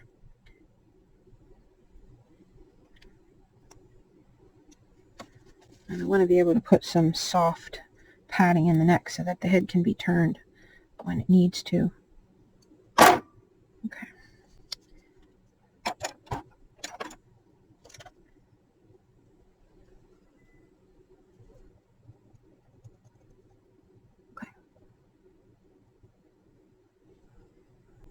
Alright, back of the ear. That's what I was doing. Just grabbing some of this and just pushing it into the back of the head here, just to make sure that that ear is well attached to the head. Give it a little push from in here to give it a little extra connection. Now that ear is not going to come off. Okay, and then flap that ear down like that, and we have the face of a boxer. Okay, sweet little face. Two little friends, little boxer, little pitty. Alright, so I'm going to bake this head, and then I'm going to just put my little initials on here. Okay, so I'm doing this with the autofocus turned off, and it's set with the field right here, which it looks like it's going to hold and stay pretty good right there. Okay, so I'm probably going to hit this with some acetone and try to deal with these couple of little moonies that appeared, and you can see those bubbles actually busted open. Even though I found them and fixed them, they still managed to come back. I'll go real quick and show you how to fix something like that. Okay, we have acetone, we have Q-tips. I'm just going to pry this acetone container open, and as usual, I'm going to use my little ball to keep on the cap so that when I'm in between using the acetone, I don't have to flip that lid shut. The fumes from acetone are very flammable. They can also cause lung and eye irritation, so you don't want to leave it just open. So I keep that little weighted, it's just a marble, but it's a pretty good size one, and when it's sitting on there, it keeps that keeps the fumes inside, so that when I'm not actively in it, it's not stinking up the space I'm working in, which restricts the smell to just coming off the Q-tip. Okay, so because I textured this and it's going to get painted, I'm not going to clean anywhere except right here where these two little marks appeared. And if I can remove clay around them enough to where they're greatly minimized, then I won't add clay into the hole, which it looks like I got lucky. You see? And they just completely disappeared. Very good. And on this side, there's one, and I'm just going to hit it a few times with the acetone, and you'll notice I'm rolling the Q-tip as I go along. I could probably mark the Q-tip with a marker so that you can see the mark suddenly appears and then it disappears. And I'm just going to grab the dry end on this and wipe that away, and you see just that quick it's just gone. Now the ear under here is a little rough looking, so I'm just going to hit it with the acetone and smooth out the look of it a little bit. It shouldn't be that bumpy. See, this side came out much better than the other side. Alright, I don't want to hit it too many places because it will remove that very light texture that I added, so that under the darker paint at least it'll look like there's some texture there. Alright, so that went quicker than I thought it would, and I'm done with the acetone. Put that aside, close the lid first obviously, and I just store the little ball right on top of the can like that. So whenever I pull it out, they are right together. And obviously, that is trash. Okay, so I'm going to go ahead and, now that he's baked, you can see Cosclay is fabulous. I can I can flex this ear. I wouldn't flex it to stand it up, but if you can see it bending, this is never going to break. And this clay, I mean, I'm literally banging that ear on the ground. I would never do that with any other clay, but Cosclay is fantastic. This again is very light. It's it is the soft. I prefer the soft. It's very sticky, and if you're not used to soft clay at all, it's a little harder to work with. But as you've seen from my videos, there's always a way around that. But for me, I have carpal tunnel, as I've mentioned before, in both wrists, and it causes me a lot of pain when I squeeze. I think it's from 15 years of scooping hand dip ice cream and shaving Italian ice in my store that I had. It was a retail gift and collectible store, and we also were a Maryland lottery agent, and we had like a convenience store side of the building, and we had hand dip ice cream, snowballs, coffee, all that kind of stuff for our lottery customers, plus whoever, you know. But anyway, I did that for 15 years, and I think that repetitive motion of scooping and digging, see, I do it right now, and I can feel pain starting to build in my wrist. Anywho, this clay is super soft. I mean, it right out of the package, it's on the firm side, but the minute you start to crush it, it gets softer, and then it stays soft. I have my son condition whole packs for me, and then it's just sitting here like 2/3 of the way there, so I can just cut off a little piece and it conditions in 2 seconds. And if it gets too soft for your liking, just let it sit for a little bit. So if you have 2 or 3 projects going at the same time, it's not a big deal, because it just gives the clay time to sit and rest and firm up a little bit again. You can also use a, I think I did a video on this once already, but you can use a tile, this is just a big piece of granite tile from the hardware store. I also have porcelain tiles, but I find that this granite is just always cold. Like, I mean, if you put a thermometer on it, it's always like 45 degrees, like almost refrigerator cold. So if you sit the clay on here and then take a glass dish, or bowl rather, and put the bowl over top, there's no humidity, so you can safely put the clay in here, put that glass dome over top, and the cold from the stone will radiate onto this, and it will have that clay cooled off in no time. And that's why I keep that stone around. I think I paid $3 for a single tile at Home Depot. I mean, think about how much a sculpting thing costs that's custom made for sculpting on. Even tempered glass is more expensive than that was, just as a sample. Okay, so I'm going to go ahead and put some feet on this fella, and I already showed that in the video for him, so I'm not going to cover that. I might go ahead and record making the nails again, just because I cannot remember if I did that or not on the other video. Okay, that looks pretty good. And I'm just using this piece of cling wrap right now. If I had the tile underneath, it would make my hands really cold. Normally I would work on top of a glass tile, or the porcelain tile, or the granite. In the summertime I definitely do, but right now I'm about ready to grab the heating pad back out. It's cold in here. Okay, so I need 8, let's see, I need 16 little nails, 4 for each foot, and I want them all to be about the same length. So yeah, this rolling them out definitely works better on the tile. I'm just going to roll it all in one direction, because it keeps grabbing the plastic and trying to roll it the wrong way. I'll show you a little trick real quick with how to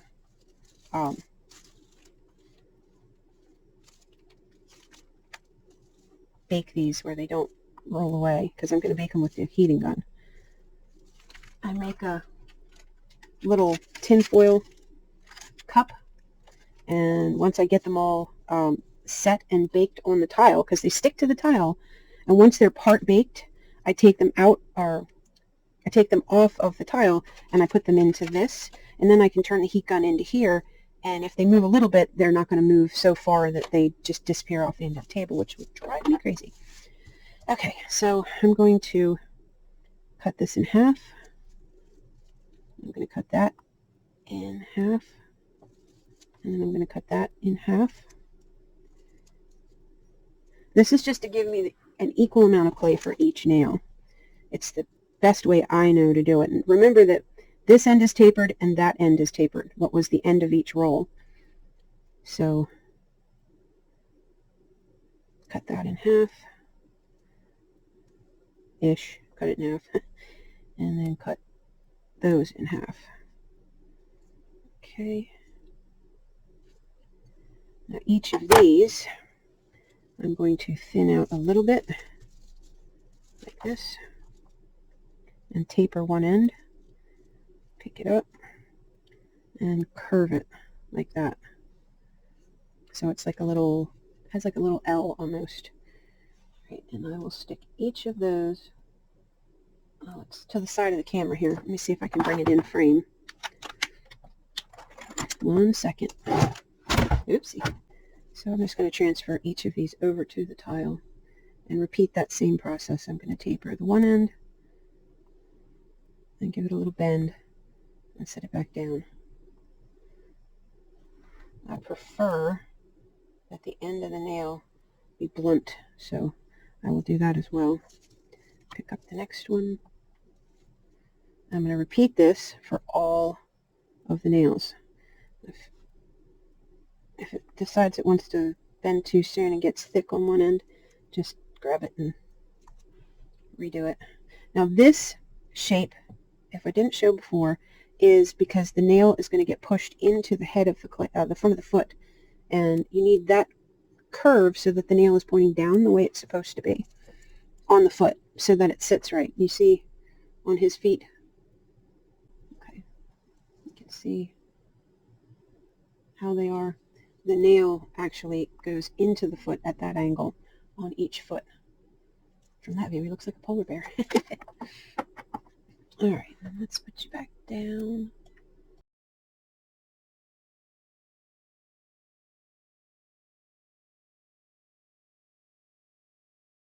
Okay, and just like that, 16 nails ready to cook. And I'm going to do, like I said, get the alcohol out of here. Move my clay. I'm going to bake these for their initial bake with the heat gun. And you'll know when they're getting close because right now they have a sheen. They're a little bit shiny, and they will go to a dull finish when they're done, or at least close to being done. And you want to blow the air straight down on top of them. Sorry about the noise. Like I said, right now they're stuck to the tile. And the tile's cold, so the clay on the bottom is not going to really start baking just yet. Just the surface.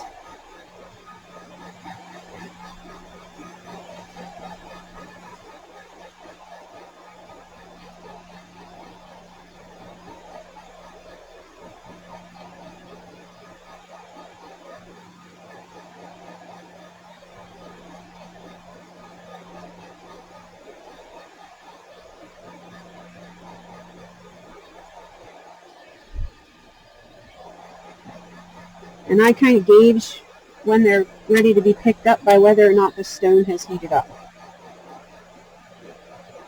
And I can see they've already gone dull. Now, when I put them in the other one, I usually turn that on the setting to let it cool off for a second before I move it away, just to cool the coils off. And my little dish here. Now this is hot, so I'm not going to try to grab these with my hands. You can see they're still sticky on the back. They're sticking to, because the back side of them is not cured all the way yet.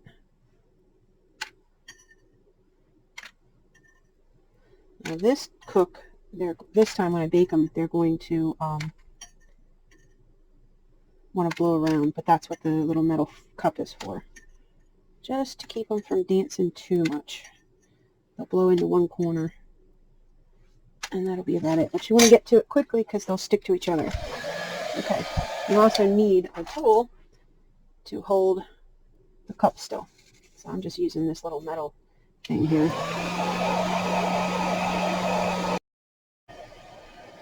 You got to keep an eye that you don't overdo it, because you can burn them with this heat gun. It's very, very hot. And I was a little too close trying to keep it on camera.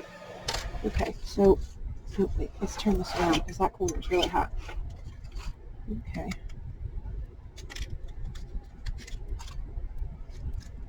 Is that all of them? Yeah, I think so. So these are ready to go. Just grab them and separate them. Now you can see what happens. They went from, well, I think you can see, I don't know. I'll try to show you.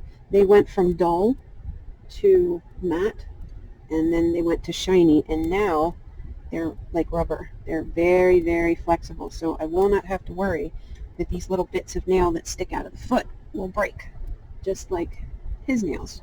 I can push these, bend these, and they're not going to break. Cosclay, gotta love it. Okay, fan off.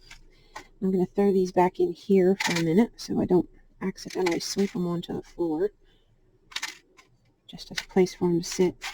And I'm going to go back to doing the feet, so I will be back in a little bit. Okay, I didn't record sound for this section. I don't know how, but I didn't.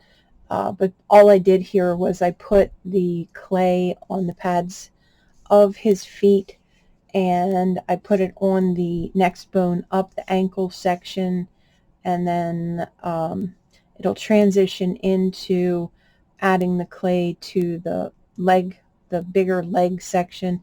I showed this part in the video for the previous dog, the American Pit Bull, because I forgot to record the paw section of his video completely, and I had to borrow this footage to explain how I did the feet on him. So now we'll move on to the next step. Yeah, I think I've decided that because this dog has such short back legs, his back legs are not going to be able to be posed. He's just going to stay in a seated position. So I'm going to go ahead and sculpt this part of the back leg on both sides, and then I'll pad out the body. If I do this correctly, might still be able to get a little bit more pose out of him. At least you could raise a foot and tilt the head and, you know, get a little more personality out of him. But yeah, these legs are so short, they're not going to pose. He's going to be more stationary in this seated position.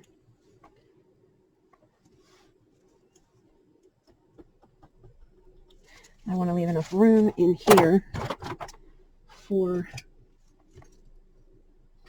the body, so I'm going to keep this thin.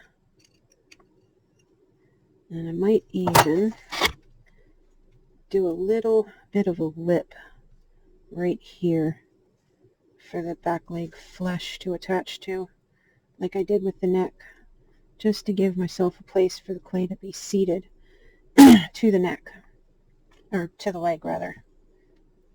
So just a little bit of a ledge going around, and the clay will attach right to, or the fabric rather, will attach right to that.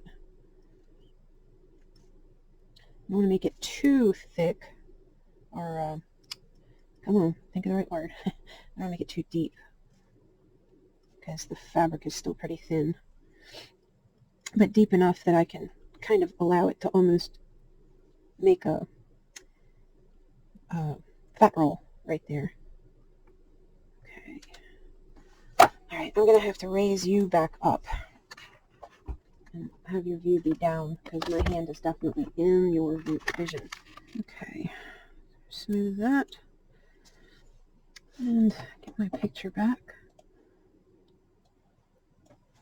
Alright, so we're going to have rolls of fabric past this point, but I'm going to need to indicate one in this clay, and I'm going to need to indicate a couple here where it joins together. First smooth, then rolls. I'm going to fast forward through smoothing this section. So now he should be sitting on his hocks, whatever you want to call that. This part of the foot should be longer for the way he's sitting. So since his leg doesn't have to bend anymore, I'm going to add a little bit of clay back here and increase the look of that bone by adding a little more clay here.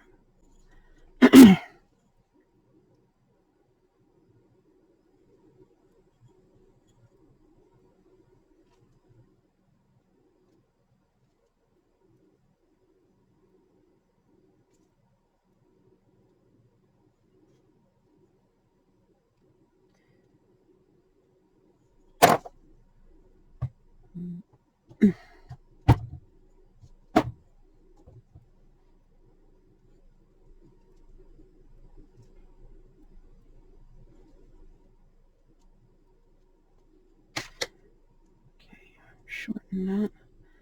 It's too much of a point. And we've got all kind of little rollies going on in here. This needs to cut back in more. Bring that clay in and around. I might have to shorten the front of this foot. We'll see. Borrow some of that clay instead of cutting it off. Definitely want to bring it this way. Now I'll probably angle that leg more when I get to it. I also don't want to lose track of where this, yeah, I'm definitely going to need to angle that leg more. Don't want to lose track of where my fabric edge is going to attach here. That actually gives me the opportunity to make that roll better, because I have to push that clay back over there.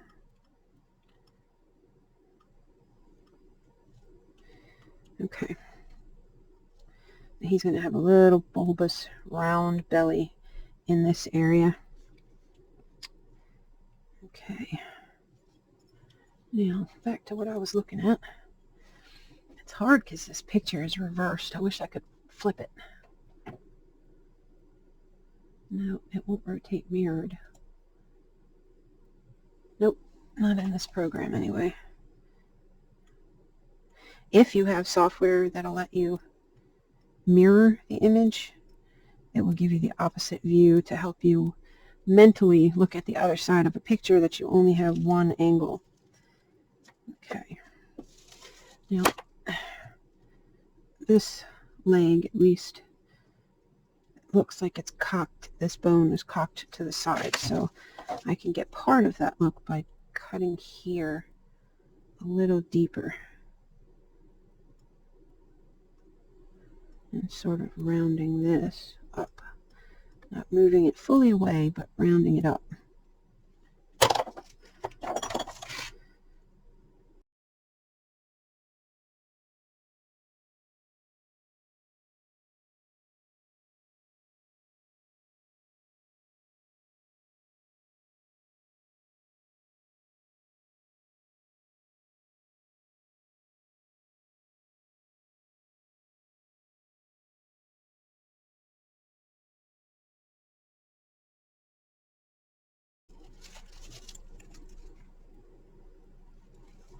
Fat roll, fat roll, fat roll.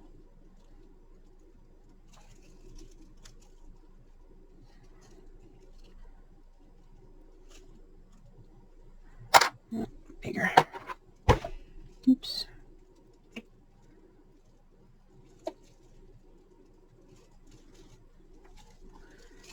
Okay. And now, to do the detail on the toes, we need 4 separate toes on here.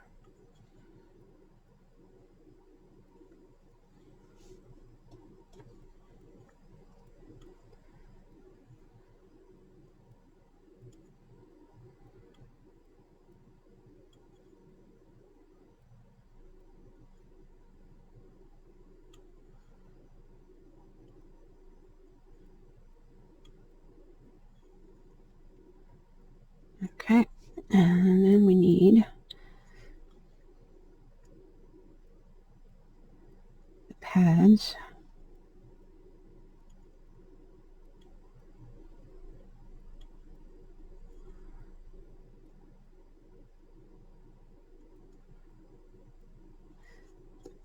Pad on here. Start with that. Bring this up. Bring this up. Round. Round. Round.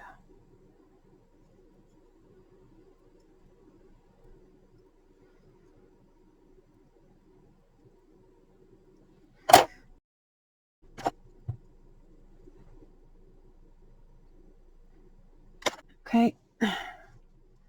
Now the nails.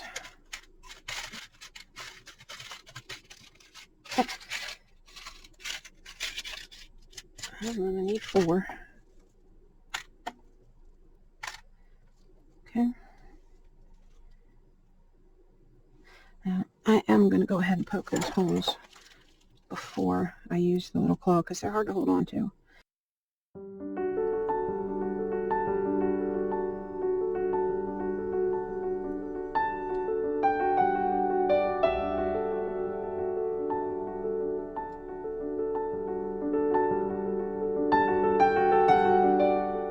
Okay. And, oh, I must put the TLS away. Hold on. Alright, I need a little, maybe,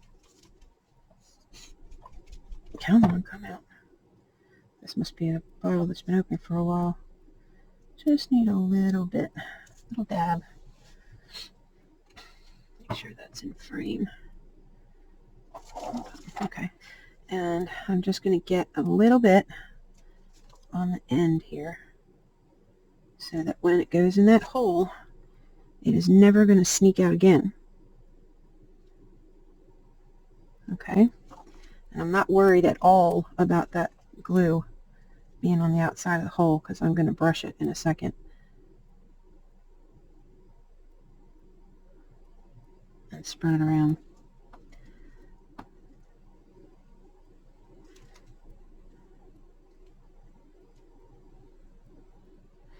If you hit wire and it won't go in any further, just snip a little bit of that nail length off. The long part, just snip a little bit off. It also doesn't matter what order you put them in. Okay, so there's the little foot so far. A little bit more of an alcohol.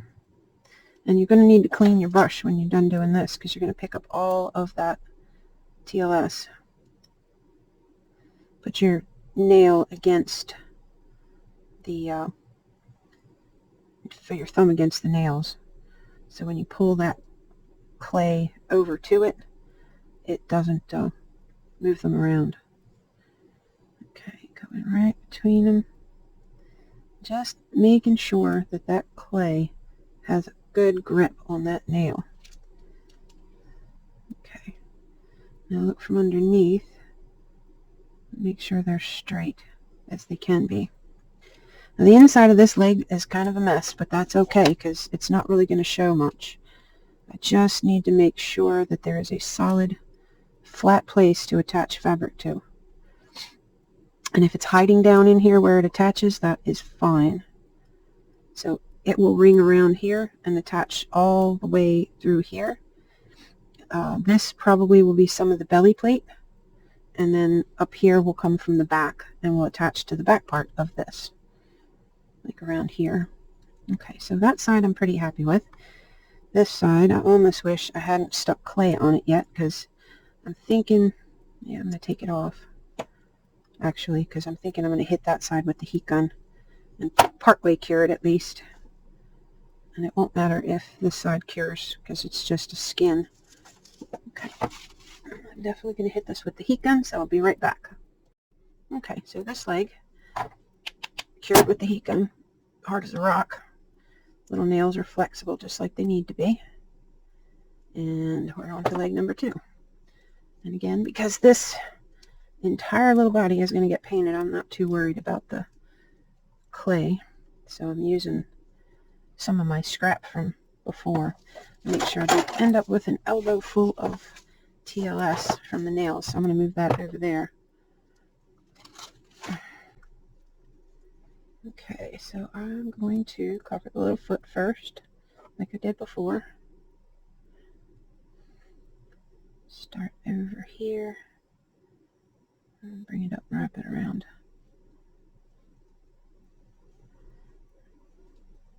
This time I'm going to keep the fact that I want that bone to come back here in mind as I go. Use a bigger tool. Where'd it go? Scalpel. There we go. Make sure I got the clay where I want it. Bring that foot back here. And bone back there. It's probably more clay than I need for that area. Okay, and then this more or less will cover the entire rest of the leg. Wrap that around. Okay.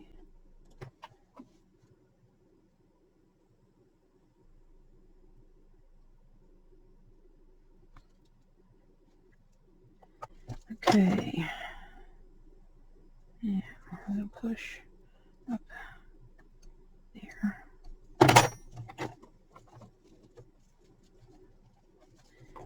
I want one side bigger than the other, so I'm kind of looking at it from back here.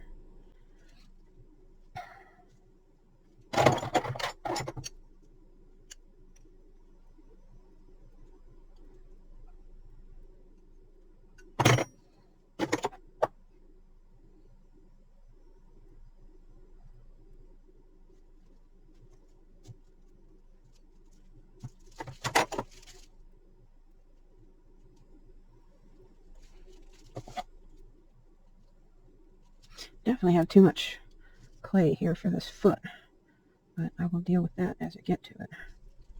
Now, this bone here goes up that direction, and then this one comes back this way. So I gotta keep that in mind as well. But he has such a fat little butt that it kind of just dips in here more so than... Yeah, this bone goes right in here like that, and that bone goes there. So this needs to come back towards me. And bring this front one up a little. Oh man, see, I got into it anyway. At least it's not on my sweater sleeve, which I have done before. It might be smart to get that just totally off to the side until I need it again. Yeah, there we go. Now I won't do that again. Nope. Okay, so I'm going to have a crease that's going to come kind of like that.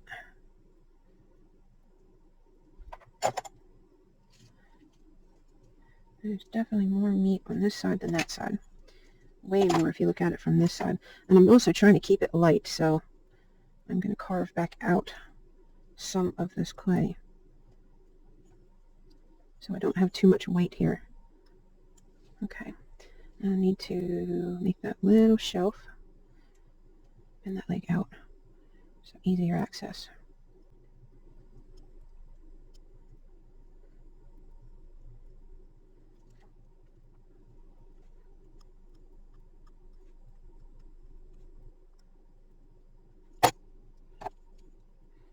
This right here is another spot where I have too much clay.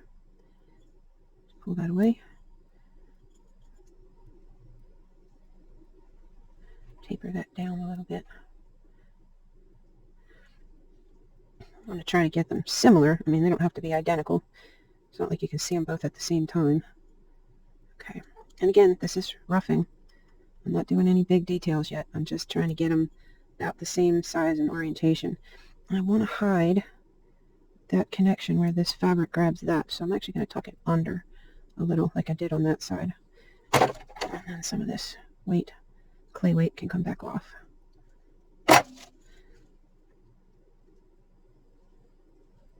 This way I can pucker that fabric and get some cute little rolls. At least that's my plan.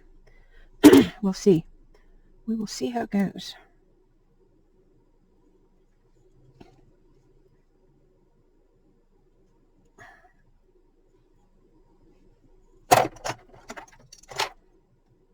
Too much material.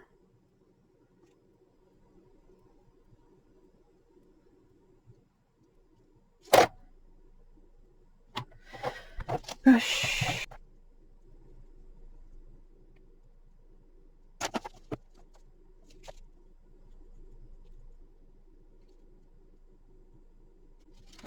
Okay. So, yeah, all that clay didn't need to go on. Save that for the front paw. Okay. Now, got a little wire peek in there. Just pull some clay towards it.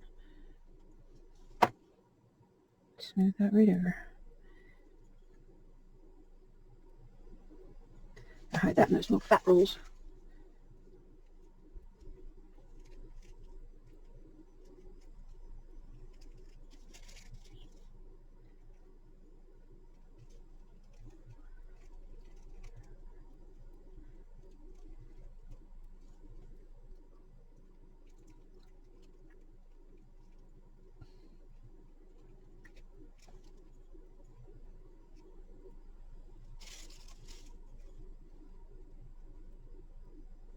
Okay.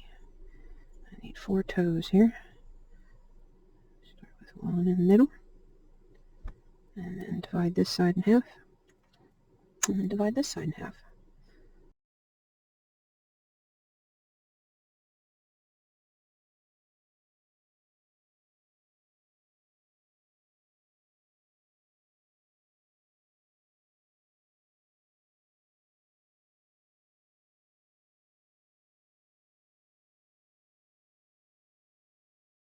Now you can go ahead and create a defined line around these pads, but with a foot this small, just painting it a different color is enough. I tried to define it more on that other foot, and I found by the time I painted it, it didn't matter one way or the other. Okay, so there's my little doggy paw and the leg, which is flattened out because of the way he's sitting. Okay, and I got a weird little lump in there. Alright, looks pretty good. Add a little texture. Get my other eyes. Yeah, it's leaving marks. The marks will show more when the paint is in play than they do right now. And it's just a little bit of texture. This is a different brush. It's got thick, coarse plastic bristles. Because his leg is not going to have any fur at all. So I want to go ahead and add some fur texture where I can. So I don't have to paint it on.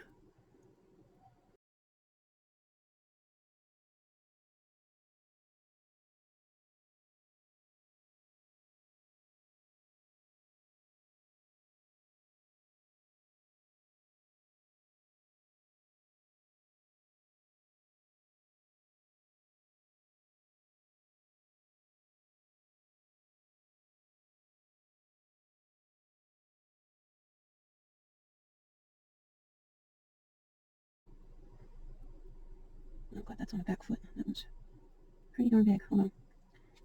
Let me see. What can I do about how big that is? Another little trick you can do if you've made one too big is to just hit it with a little bit of sanding and try to make it smaller. Hard to do when these are baked the way they are because they're quite rubbery and they resist the sanding process like nothing I've ever seen. I just want to thin it a little. It's very, very thick, especially on the end. That's better. Okay. One more time. Nope, nope, nope. Let go. Stuck to his foot. Hold on. Got it. Okay. Stick you in there. Get on in there. One more. Do this. And that, I'm only doing that because anytime you add baked clay to unbaked clay, there's always the possibility of resistance, meaning that it might act like a mold release and give up and fall right out. Not that you can glue it back in, but if it happens when it's already in your client's hand, that's not so good. So, especially if they lose it, then you gotta make another nail, try to get it back into that exact same hole. And as easy as that sounds, it's not always that easy. End up making 4 or 5 of them before you finally get the right one, the right size to fit. No fun. And that is just texturing the top of the foot a little bit. Okay, so I'm pretty content with that. So I'm going to go ahead and bake that leg as well. Cute little donkey butt. And, well, once I bake these, I can rotate them a little bit because I'm going to need room for some cloth back here. We shall see.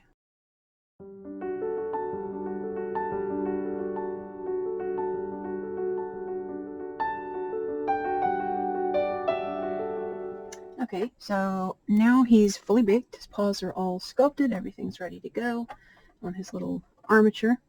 And the next step is to pad up this fat little belly.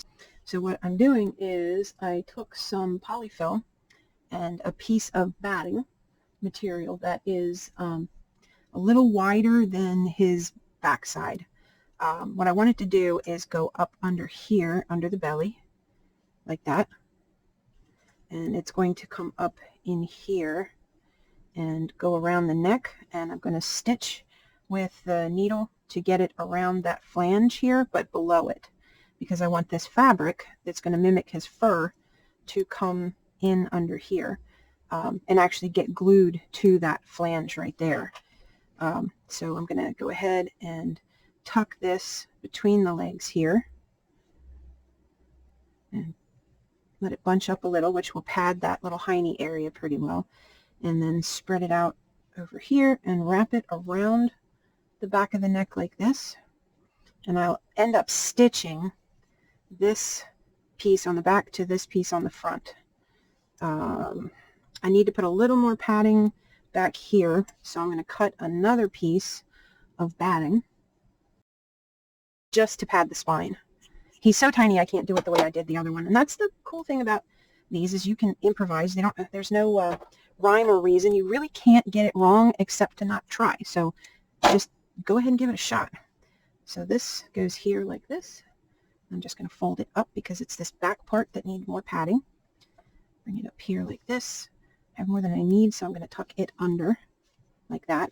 And I might even stick another piece, yeah I am, right at the neck there. Another piece just to pad that up a little more.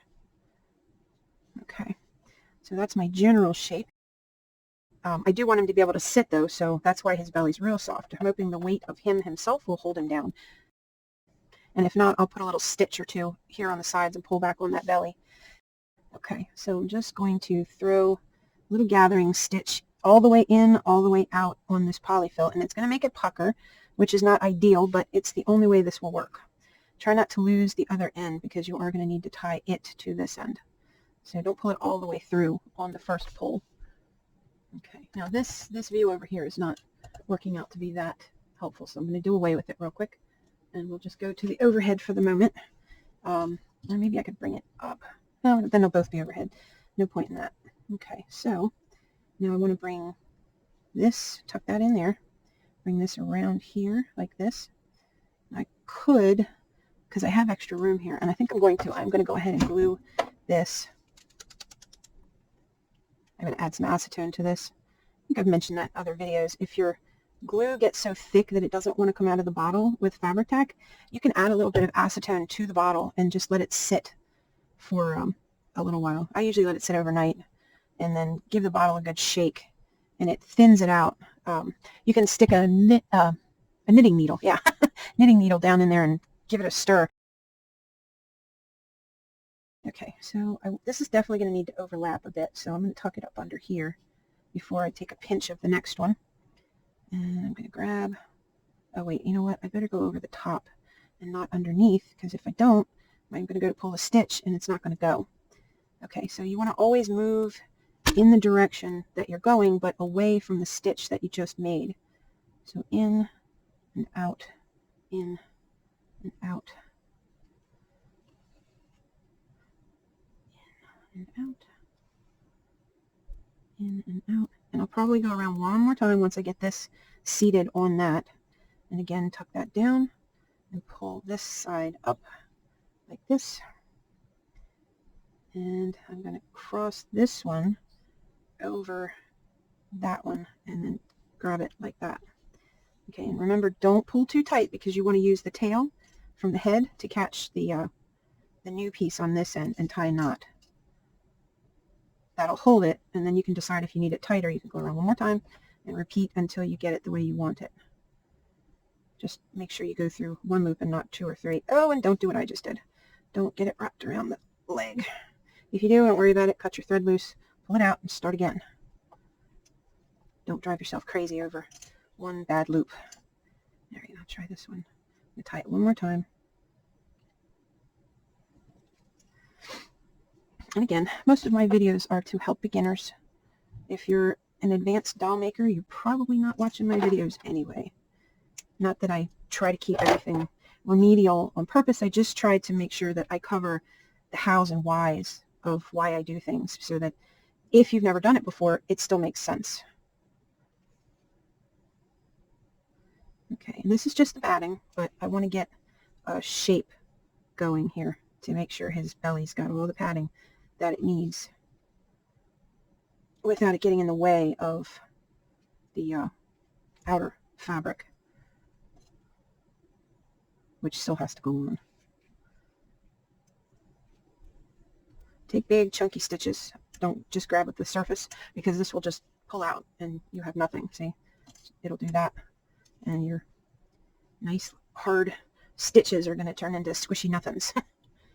Okay, so I think, do I need to pull across here? No, I don't think so. I think that'll be fine. Oh, you know where I do need to go across, though? I need to go across this tushy area, because it's, oh, I'm just going to go around to it so the stitch doesn't get in the way. But right through here, I need to reduce the size of this. So I'm just going to go through, in and out. Oh, grab the foot again. There we go. This side, down across all the way through to that side. And across again to this side. There we go.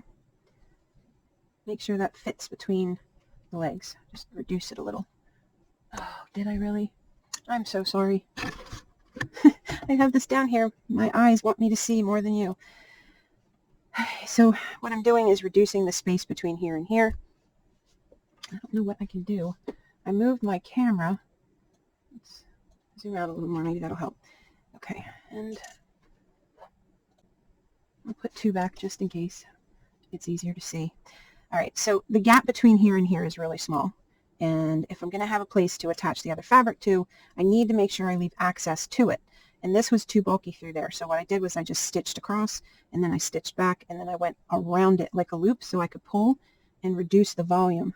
I'm going to do the same thing here across the top, back around, underneath, grabbing polyfill and all.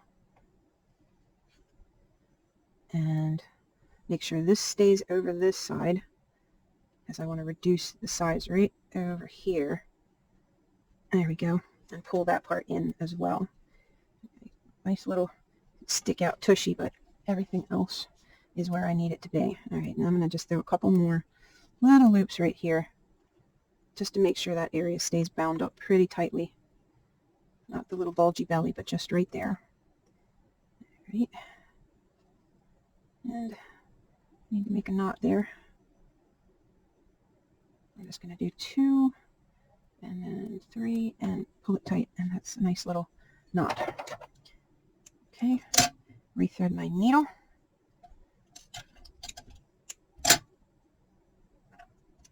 And yes, I'm still using the needle with the giant eye, because even though you can see on the camera what I'm doing, those tiny little needles I can't see. Okay. And for other people who can't see, like I can't see, when I tie a knot in the end of my thread, I tie the first loop really, really big, and I leave the loop. Then when I tie the second loop, I am guaranteed that not only will it tie at the same exact spot because the first loop catches it, it also makes a bigger knot, so it won't pull through the fabric as easily. And you can, if you want, add a third knot. It's not necessary, but just so you see it on camera again. But you see how it grabs the first loop and makes a nice big knot. Okay.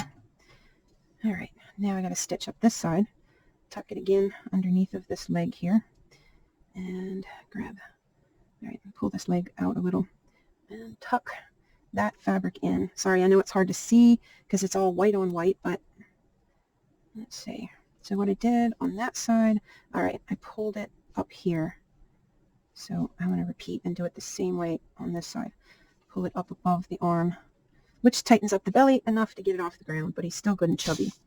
Okay, and since making a knot with this is not the easiest thing, with the batting, I mean, what you can do is run your needle back through the thread, and it catches on your original knot. Okay, so I'm just going to stitch this up. Try not to stretch it too much. If you do stretch it, go further into the batting and just leave long stitches. You see them? Yep. Long stitches. And they will help hold it in place for you until you get your final fabric on. Just long stitches. You're not, this is not going to hold it together at all. It's just holding that original shape that I want for the fatness of this character. There we go. Looking good. Now I still have to pad his shoulder, and I might go around this neck one more time. I might not. I haven't decided yet. I need to pad the shoulder, and I might just glue it this time. Cut another piece. Sorry if the back and forth between the two cameras is confusing, but having both views available, let me see what it looks like the other way. Yeah, see, I'm more likely to drift out of camera on the distant shot with this one and have my hands in the way in that one. It's a tough thing to figure out how to balance, but I'm working on it. Okay, so what I'm going to do is I'm going to fold this way and then down, and then this way again, and then down, and stitch through that real quick. Oops, where am I? I thought I was on that side. Yeah, I am. Okay, what I'm going to do here, that folding that I just did creates the look of muscle, because their shoulders have some muscle to them. They're not like skinny. I probably went through it too soon because I have to shorten it a bit. So what I'll fold this one up and this one up. All right, now I'm going to stitch that to this shoulder into the leg. And there's no exact science to that. It's just how I do it. And it always works when I want to add a little muscle to my padding. I just keep folding it and folding it until it does what I want. All right, and then I'm just going to stitch it around this way, like that. Go around the leg, just in a circle. And that's all I need to do for that part of the leg. Come back up here, tuck that in a little, it's too much. All right, stitch into the body. I'm going to go that way because that's the way I need to go. All right, grab the tip of the needle so it doesn't dig in again. All right, go straight in and then lift if it's being difficult. Because you're just tacking this there and you want to grab it. All right, and this, again, doesn't even need to be really stitched on. It just needs to hold it in place so you have your musculature under the fabric. Well, he's quite a chunky guy, so all right, one more stitch right here just to make sure that one stays put. Yeah, that's good. All right, and because I did it this way, it's not going to want to stay. I'm just going to glue this thread so it doesn't pull out.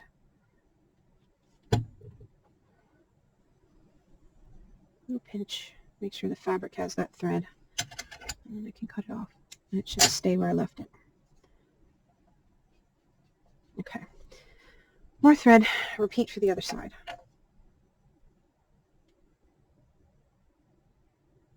Not an exact science, but this is my trial and error. Maybe having seen my trial and error method that I have, tried different ways, and this is what I came up with as the best way to do this. Maybe having seen mine will help you develop what works best for you. Okay, again, with the knot, the first one grabs the second one, and we pull it tight. You got a nice big knot.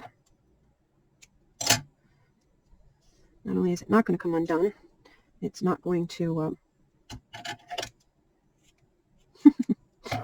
it's not going to pull through the fabric so easy. But if you have to use it as a loop like I did on the other side, which I will again, it won't come undone, and then your threads all get loose, which is no fun.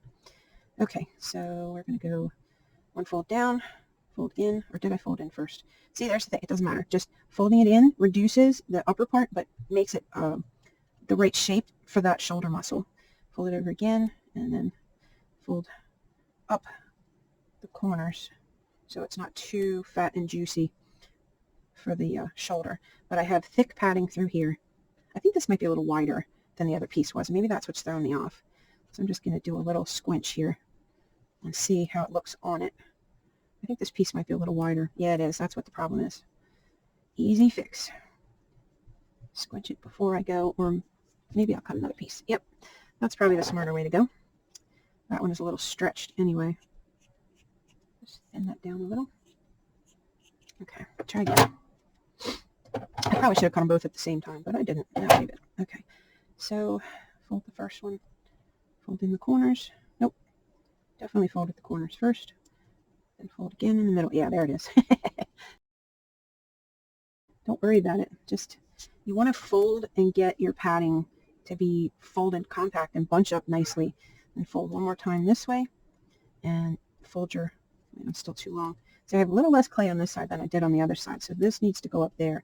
And I'm going to fold the bottom corners in like I did the other corner, because all I want to pad is the outside of the leg here. Okay, I'll grab that and put it on here like that. Get it to go wrapped right around the leg. See? Two little muscly shoulders for this little fat dog. Arnold Schwartz a puppy. Well, no, it's more chunkiness than muscle, but still. Okay, and pull it in. Grab the end. Lock that first stitch so it won't come undone. And just do a few quick stitches to make sure it will stay where you want it until you throw the fabric on. And if you see it's not pulling in, then you don't have enough batting down on the first layer. And you may need to use a heavier weight batting than you were using, or you can add a second layer depending on if, oopsie, keep grabbing those feet. They are cute little feet, aren't they? Okay. Now that you're down to here, you want to go all the way around, grab the batting. I'm wrapping it around the leg. I know you can't see it, but I'm wrapping it around the leg, and this is just going to tie it to the leg, because that's all I need it to do is just pad out that leg a little bit. The fur will be loose there because I want to make like little fat rolls. All right, I'm going to go back. I'm going to go back through here and come out this side. Oopsie, now I got the head.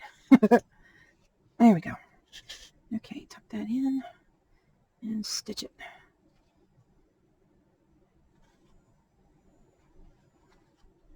Okay, that's pretty good. Pull some of that up there. You are a little fatty, aren't you? Now, how do we look on the front here? Is there enough padding in the chest? Let me look at the dog's picture again. Yeah, they have a little bit of a bulge on their chest, but not much of one. Yeah, not too much. They do have some pretty wide, stocky shoulders, and it leads into a stocky neck. Stocky shoulder, stocky neck. Yep, that looks about right. Okay, some wrinkles in there. Nope, that fur is upside down. Hold on. Where's the green run? This way. So I will be making this one a little more oversized because I want to get these wrinkles to go around the body like that. Give him some cute little jelly rolls, and I might make a few deep stitches up here to get in under the arm and let it stand out. But yeah, I think that's going to be cute. Little wrinkly dog. Don't want to overdo the wrinkles, but we'll get to that part in a minute. Okay, so that's pretty good. Lock that stitch and just throw it over there. Again, that's not going to be what holds any of this together.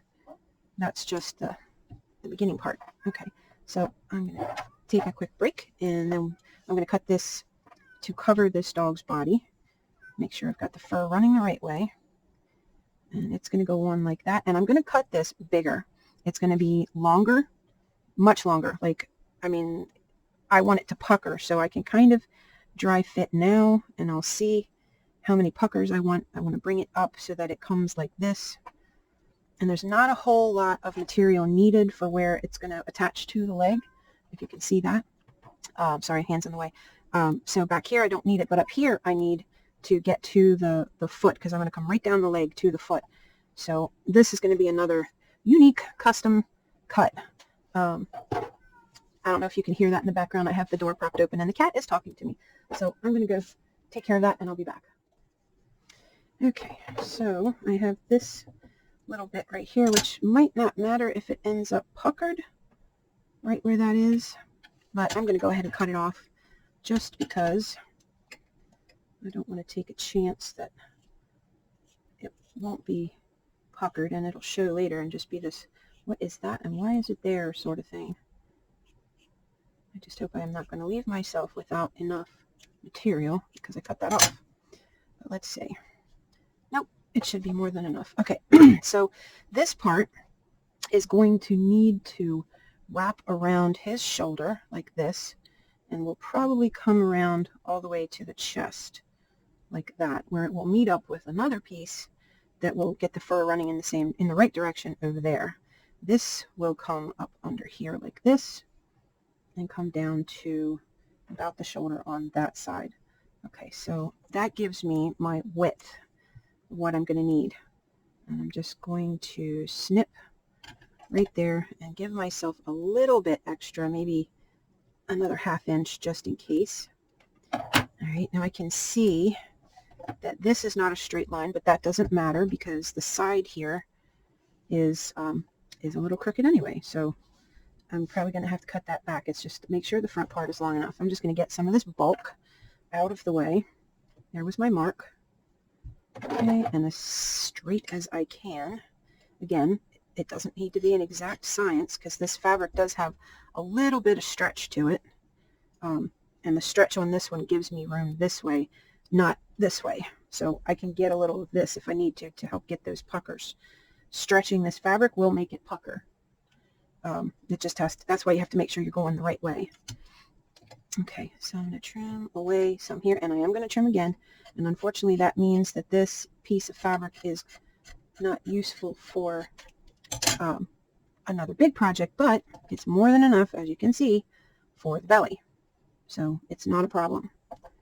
It's not going to go to waste. I don't like wasting materials. And this other piece will get used for something eventually. I might make his little curly tail out of a piece of it even, and it's just going to get glued on top. Okay, or stitched on. We'll see how it goes. Okay, so back to which direction does the fur go? This way.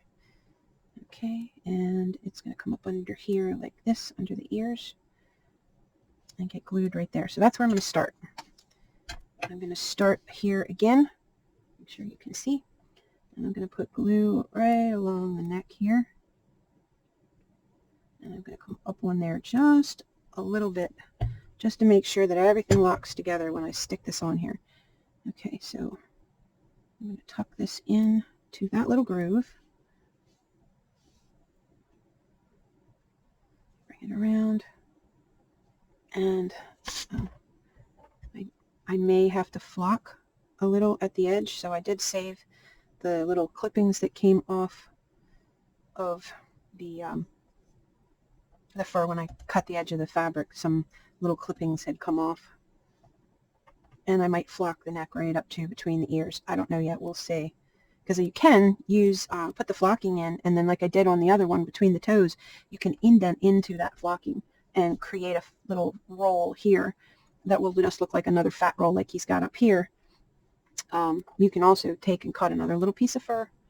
Just make sure you got your grain right, and come in and go right up to there. I just want to see what it's going to look like. That's why I didn't go ahead and do it. I may flock it instead of trying to glue this fabric to it, which kind of was my original plan, but I should have indented this more, especially right there where it would have met up with the face's fur. Okay, so I am seeing this is looking good. When I pull this around here, it's going to bring that neck in a little bit so it's not too wide. And this I will be able to pull taut and get a little bit of reduction there. And then I can pull some of this and get some wrinkly back going on. Get a little extra up here on the neck. Just push it up, and if it won't cooperate, grab your sewing needle and give it a little pull. And like right here, if you want to make sure that this stays right like that, you can take your needle and thread and say come here and put a little stitch, and then go across underneath and come up and get another little stitch. Go across underneath the fabric and come up and grab a little stitch there, and then over here, and they'll be hidden and they won't be super tight, so it's not going to cause a dimple, but what it'll do is make sure this fabric won't give up that sag that you like the look of. Some of this I probably will do off camera because it's going to take a lot of concentration. I'm going to need to be able to see completely what I'm doing. And I'm kind of looking under the dog right now to see what I'm doing. Okay. Now this actually gives me extra material to wrap around the leg right from up here. So I won't need to take too much off over here. I don't know if it's long enough though to give, yeah, it will, because it's probably going to stop up here. And I'm going to flock the foot anyway, so yeah, it should be fine. It should be long enough. I just need to give myself enough material. So I'm going to cut here. Okay. Get my glue and come in here at the neck and glue this to the neck. And I want it to kind of go underneath of the batting.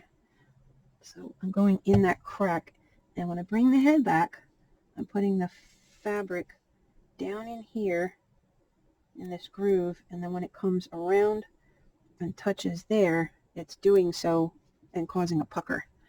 You see the little pucker that it's forming? And he's going to have a collar on too, so I want to make sure I don't leave this too loose, or I'm not going to get the collar on, or it's going to be huge. Okay.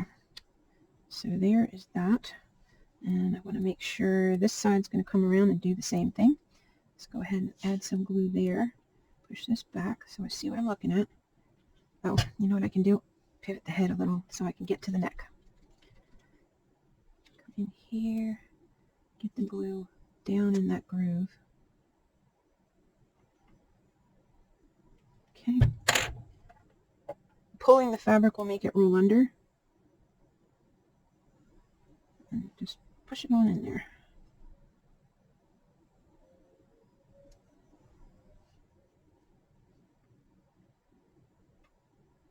And again, anywhere where you see something and you don't like how it looks, what I'm doing right now is about making sure that this has a good solid bond underneath. This, I want to make sure that if this head gets turned or twisted or posed, that not only is there enough fabric there, but there it is glued to that neck well enough that it won't just keep popping off, because his head will be under tension to make him look up or down or left or right. Okay, there's that. Looks pretty good. All right, so this is the leg, and I'm going to go ahead and do the connection to the front leg. I need to thread my needle again. Oopsie. Come on, eyeballs. There we go. And not too long, because then it keeps wanting to tie itself in knots.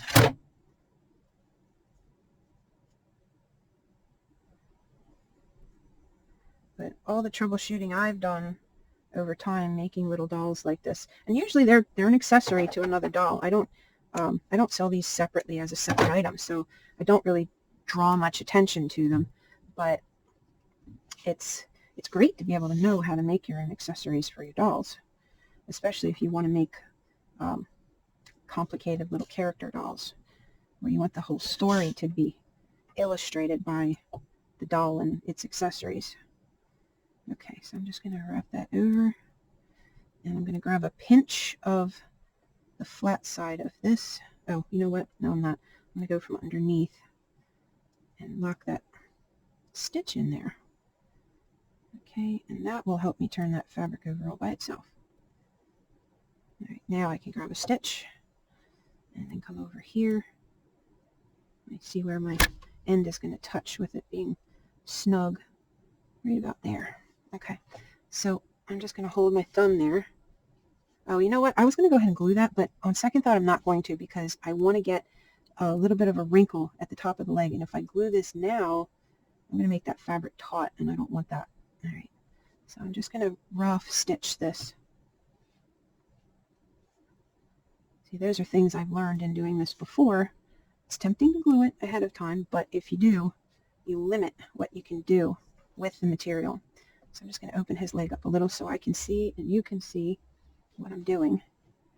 Again, grab a little, couple little stitches right there. That's all I want to do. Just a couple stitches. Okay, now I want to look and see if I have enough fabric to get a little shoulder pleat up here. Yeah, I should be able to tuck at least one little pleat there, if not two. Okay, so 2 more stitches here. Grab, come over here, grab, and I'm going a little tighter, or I should say wider with the stitch each time because I'm trying to pull it at this point together. So I take some of the bulk out of that shoulder and bring it down to the chest, pulling this fabric from up here over, oopsie, I really had to meet this fabric under here. Okay, and I'm going to put one knot once I get those 2 pulled together. There we go. I go to hold that. These are fun to make. I make little trolls and goblins, and I've made all kinds of little dolls to go with other dolls. Like sidekicks. Okay, now it keeps grabbing the batting, so I'm going to put my finger in there to steer it away. Alright, that ought to do. Okay, and this will get cut once I figure out how much of this fabric I need. And I'm just going to come under here and let me push this back a little. It's pretty, we got some pretty good wrinkles going on in there. Push this back a little.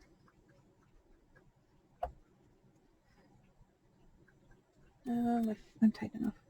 So I'm going to go here and come out right there.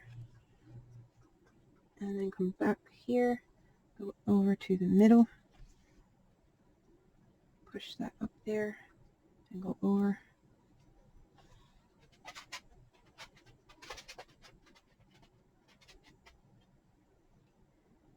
In, back to that same spot.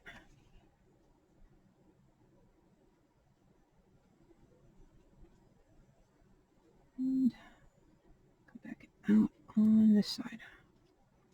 And we wrapped around the head, yep. That gave me a pretty good little wrinkle right there.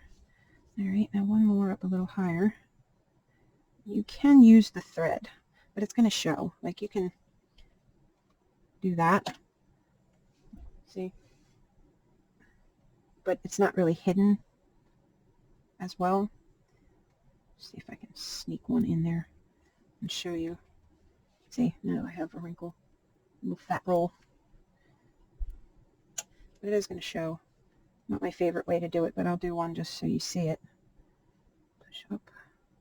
You can also glue these if you're quick, which I might try to show you that way to do it as well. Come up under here, get your glue loaded, and make a straight line of glue across the fabric on the inside. If you know it's coming out, then it's easier to do, and then just give it a little pinch.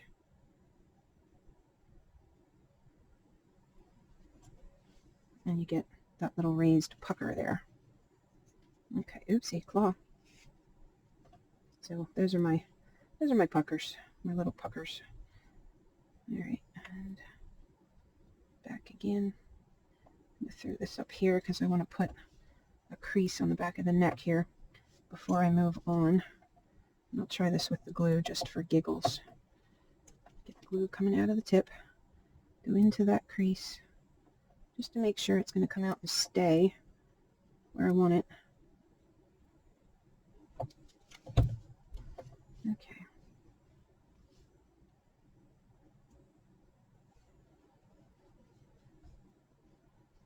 Crease. This will also get me to the other side and pull that neck in a little bit. Okay. Now, second leg. I'm going to go right about there.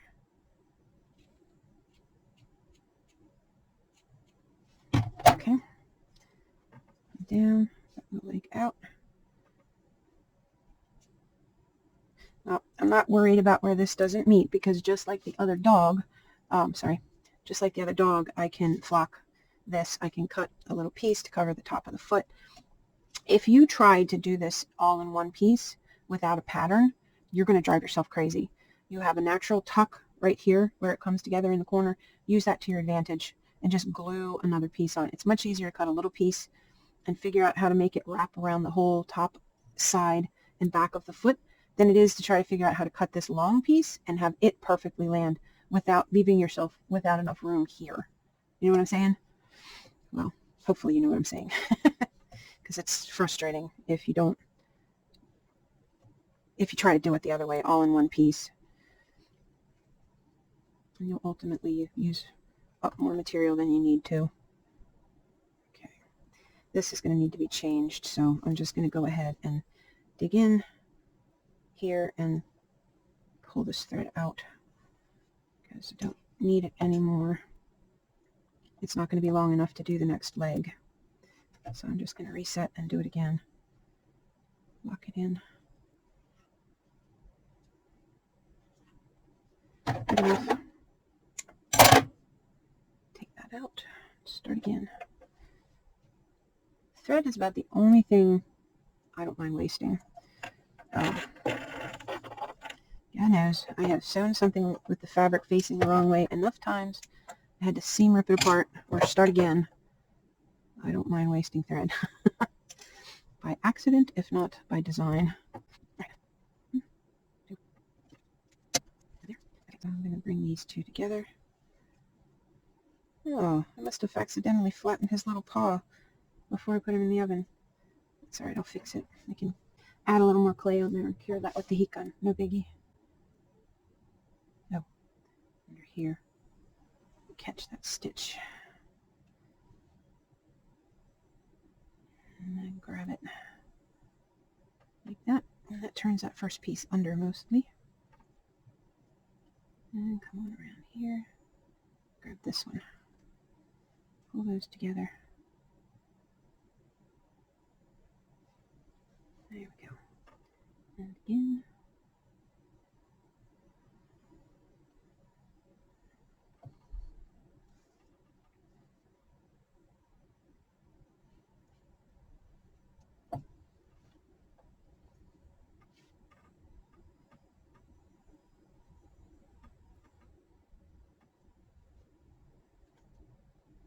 Oopsie. Lost my grip on the thread. If it ever tangles up like that, just grab it, hold it, and just saw back and forth, seesaw, whatever you want to call it, until the thread evens out, and then it won't turn into a little snarl, which is what it was trying to do. Enough to drive you crazy.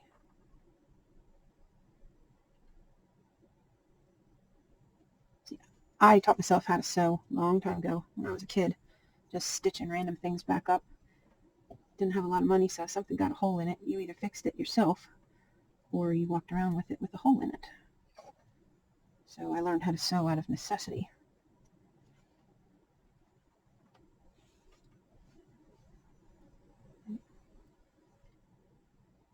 I taught myself how to use a sewing machine on YouTube. I watched 4, 5, 6 videos, all the beginner videos, and the manufacturer's video on how to use their machine until I figured it out. I didn't really have the benefit of somebody teaching me. But if I can do it, you can do it. I'd say 90% of the things I've learned have been through trial and error. And that, there's nothing wrong with that at all. And I'm making these videos so that maybe your trial and error won't be so difficult. Like mine was, figuring it out on my own. Wish YouTube had been around when I first started sculpting. At least the modern YouTube, the way things are. with people taking time out of their day to make videos to teach other people how to do something that they learned the hard way. So maybe it's not so hard for other people to learn how to do what we love. The way I see it, the more the merrier. I don't look at art as a competition. It's just something that brings me joy. So if I can pass a little bit of that on to somebody else, that makes me a happy camper.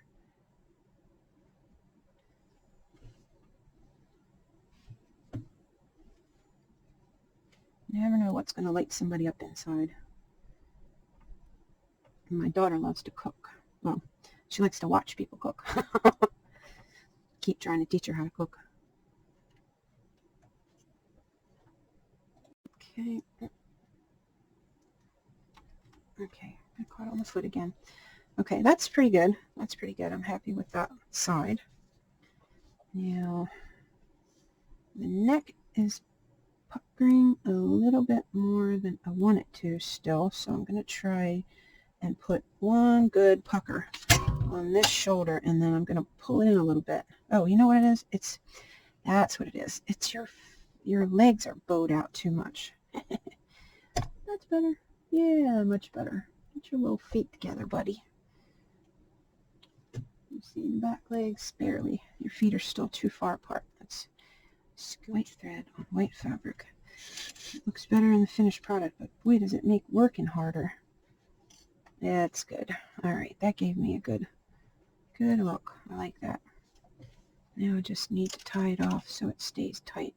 So I'm going to grab some of this chest fabric here, and tie a knot so it stays pulled tight. All right, out on the feet. Pull it tight. One more little grab. Come on, I gotta tie a knot. Oh, I did that one day. That needle went right up into the meat there between my fingers. Stabbed me good. Couldn't get it to stop bleeding for the longest time.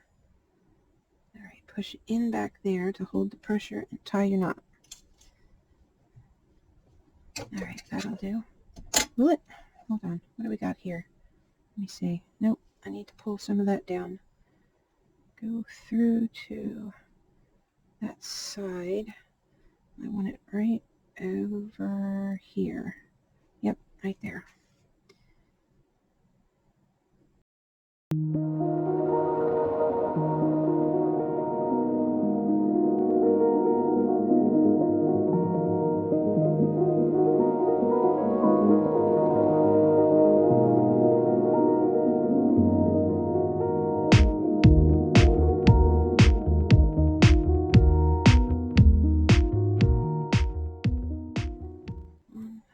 Nope, grab them both. Come on. You can do it, eyeballs. Keep an eye on what you're grabbing. I'm just going to do two because I don't think I can get a third one through there. Not as short as that had gotten. Okay.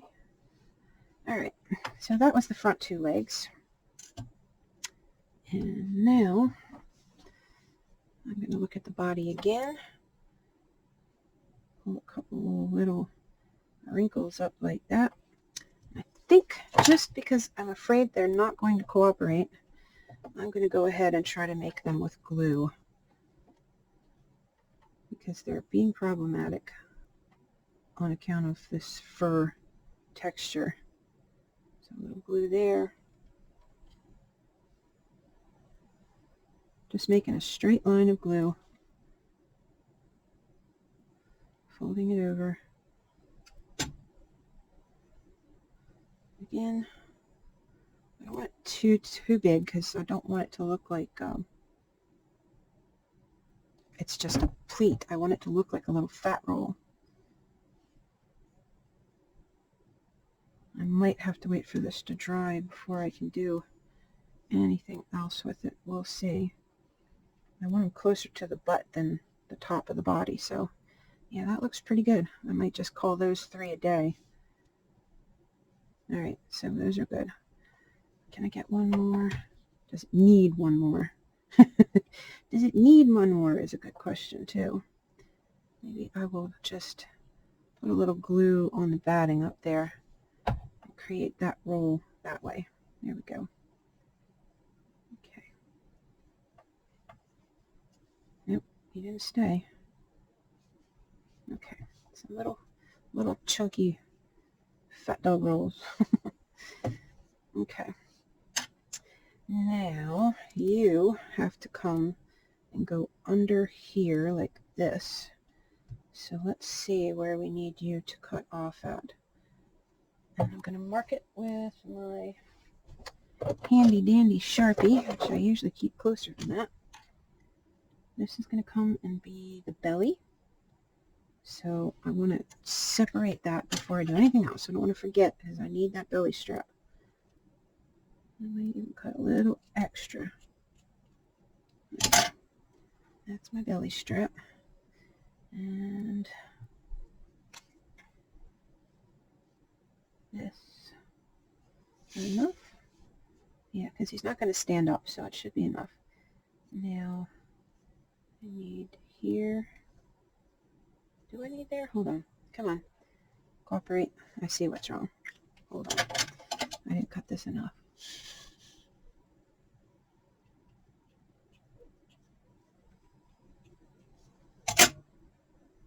Still more.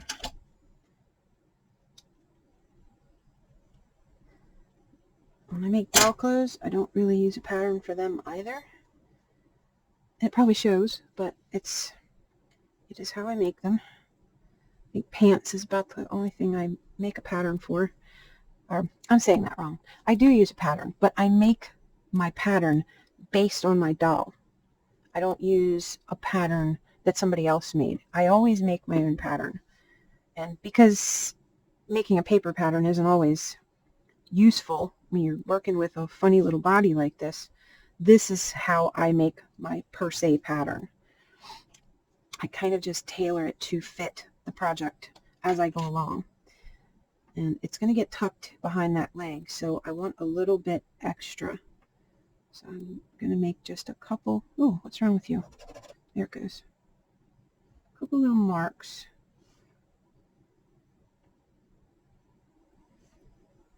And bring it around. And I want it loose-ish fitting, so that's also why I'm not trimming off the excess. I'm just cutting it for the moment, just in case I need it somehow. I do want to remove the black spot, just in case it decides it wants to show. Okay, so I'm going to pull this across. I'm not going to hook this in yet. This is just getting my cut around.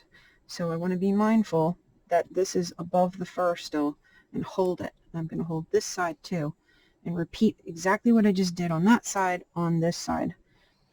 All right, I need to make a nice wide belly section. And that will be what holds this still in the interim of what I'm doing.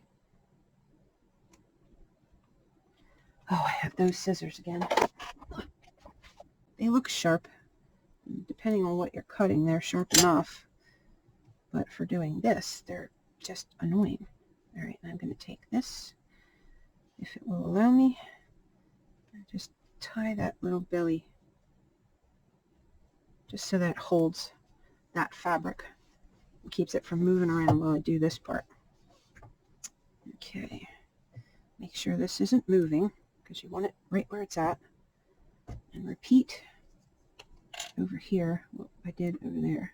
And I'm coming above, like, see how the leg goes all the way back to there? It actually keeps going. The batting is blocking the view of it.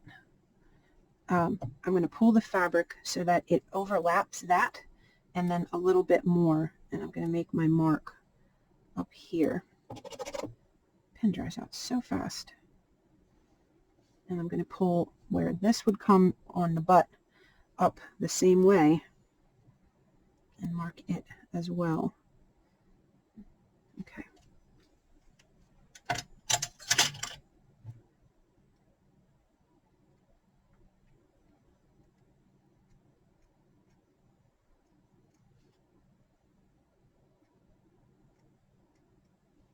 And it may not be exactly the same cut on both sides.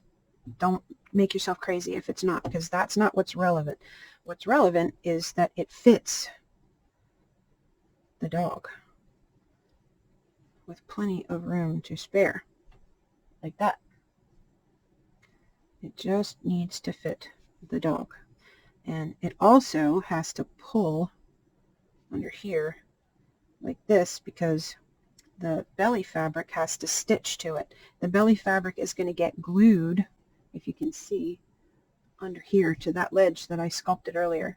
The belly fabric is going to get glued to that, but I need to be able to stitch that belly fabric to this fabric to make sure that the fur on the back stays taut. Now what's going on the back here may change a hair depending on how all of this behaves.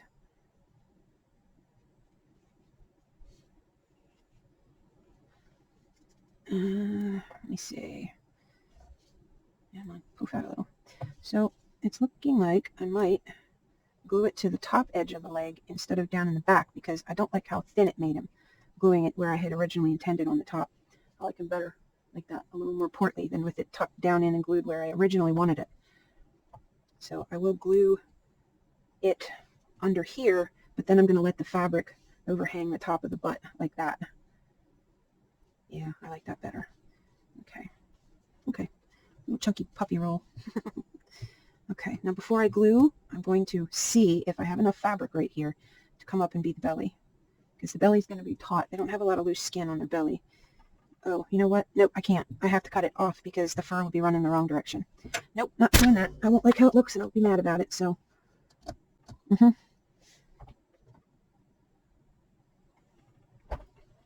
Okay, thread the needle again.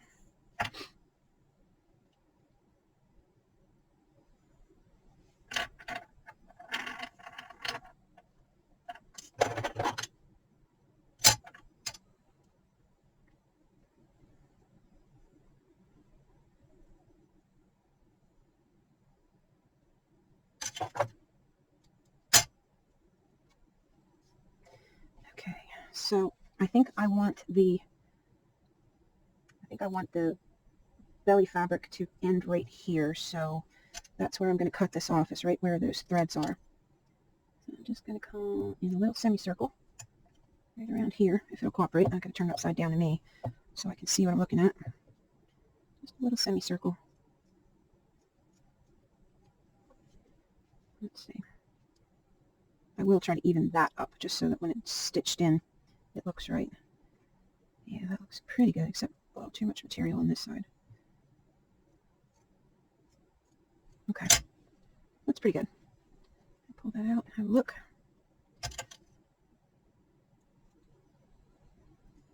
Yep, that's good. Okay. Try to keep it neat as I can anyway.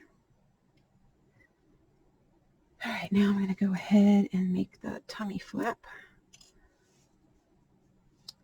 See which way that fur is running. This way. This way. Right? Hold on. It's so hard to tell with this fabric which way it's actually running. All right, we want it to go down the body. Okay. Right up to the neck. Clean on back that way. So I'm going to do a little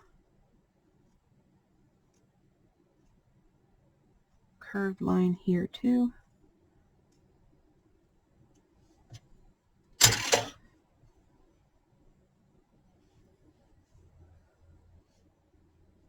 So I want there to be a pucker here at the neck, just in case he needs to look up. All right, and I'm just going to assume that this side, let me see, so this will get cut right along here. Right now it's running all the way across, but it's not going to when all is said and done.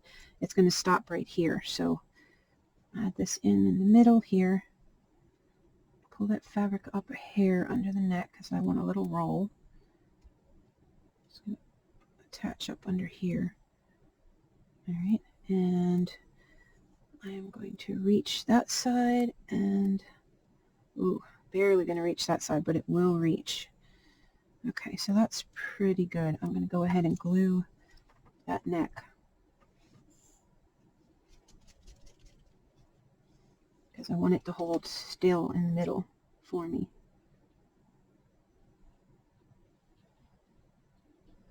Okay, hold on. We're clogged up. And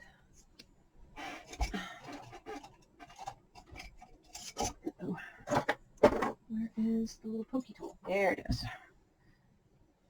Make sure you just poke the hole and the glue starts coming out again. Usually. Okay, plenty of glue, because this is the part where it will get stress, if it's going to get stress. It's all right in here. Lots of glue. All right, and I'm going to turn that edge over on itself and glue that in. Come underneath, make sure it is well in the glue. Pull it well in that glue. All right, and that gives me one of my first little under the neck rolls too, which is going to partly get covered up by the collar, but I still wanted to try to put one in, because they're so cute. They're little fat rolls. I only like them on dogs. Don't like them on me. That's why I spent 3 years eating a ketogenic diet, so I don't like fat rolls on me. Okay, now I'm going to bring this fur up under the ear here, and that means I'm going to have to put a little bit of a curve here.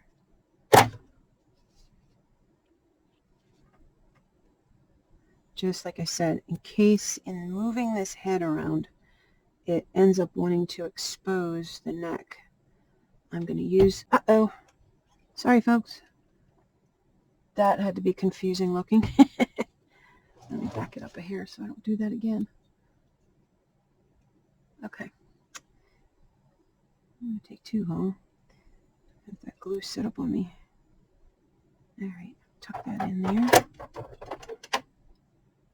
Bring this over here because it's going to get stitched. Assuming I can get in there and do it. I will put a little stitch just to make sure that end never comes undone. Okay, and I'm going to repeat that for the other side. Just a curve.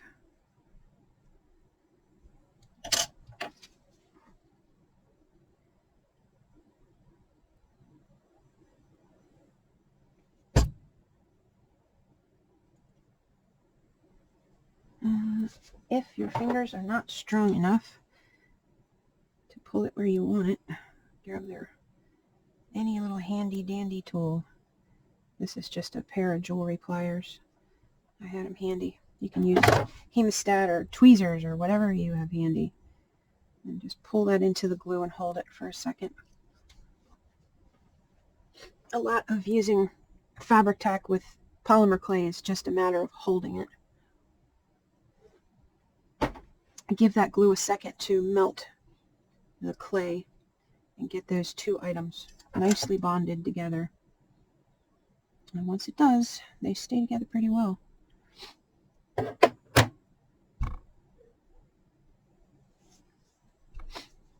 Okay, that'll do.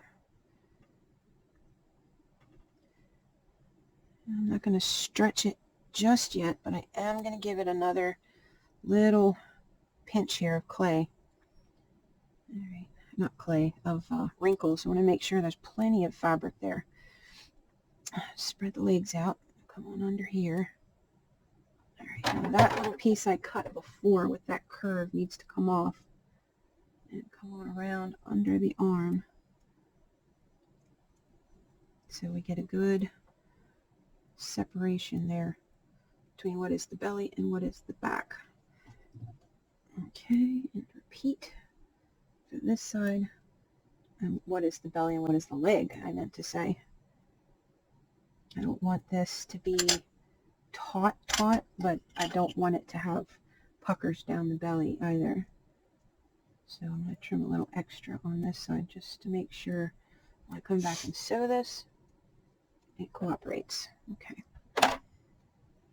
Yeah, see, that should be a little bit smoother on the belly than it is on the back. The back should have wrinkles, the belly should be smooth.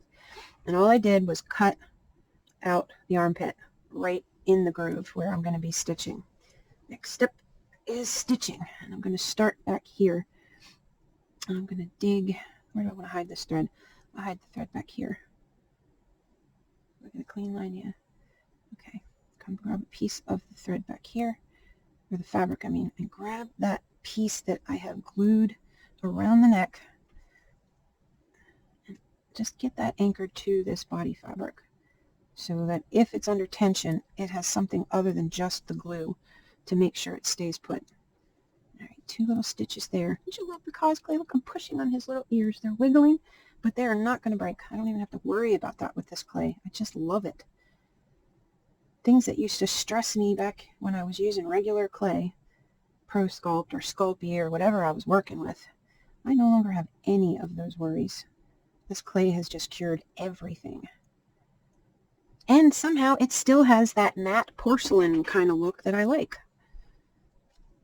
That was what always attracted me to the clay, was it didn't have a shiny, glossy, plasticky look to it.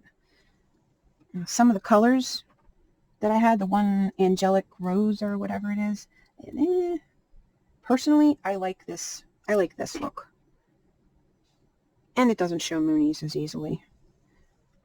It doesn't look like plastic, even though it feels like plastic. I don't like the look of plastic, personally. I know people like the transparency of certain clays, but they weren't for me. You might love them. You should try and see what you think. Don't just take my word for it, because I am teaching you technique, not style. Style is all on you. You will develop that. I don't want to tell anybody what kind of artist they want to be. I just want to show you how to get the effect you're thinking of, or whatever it is you want to make.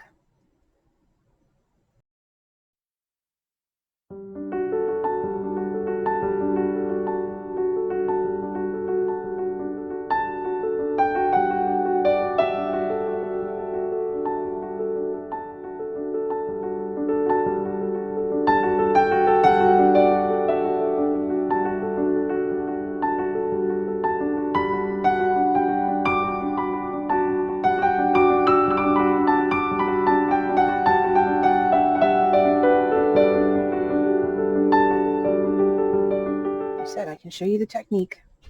You have to practice it. You do it again and again and again until you get it right. You're just going to have the benefit of seeing the end result of my practice before you start yours. Does that mean that I was self-taught? If I watched a video that somebody else put together and then used their idea to make my own thing? Nope. Now, if you watch somebody's video and you make exactly what they're making, exactly the way they made it, then you're not learning from them, you're copying them. That's not cool.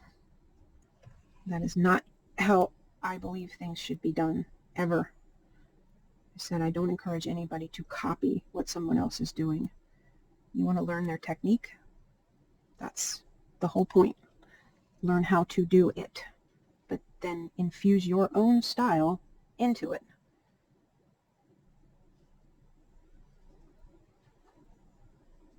You don't need to reinvent the wheel.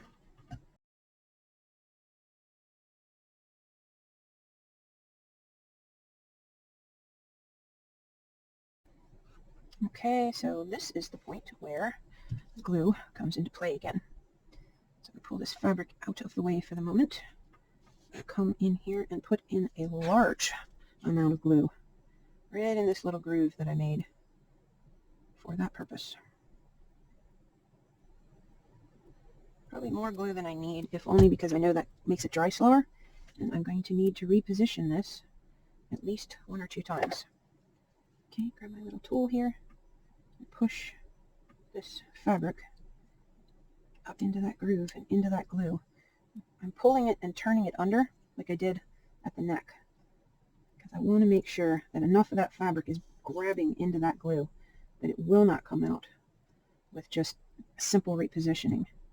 His back legs will not move the way that the other dog, the way that this one moved. He's going to stay seated, whereas this one can be seated. You can bend the leg, the bone goes from here to here. You can bend it up like that. Bend this one like that. Repeat on the other side. And now he will sit. Sit him up like that, get his little feet, and he'll sit like that.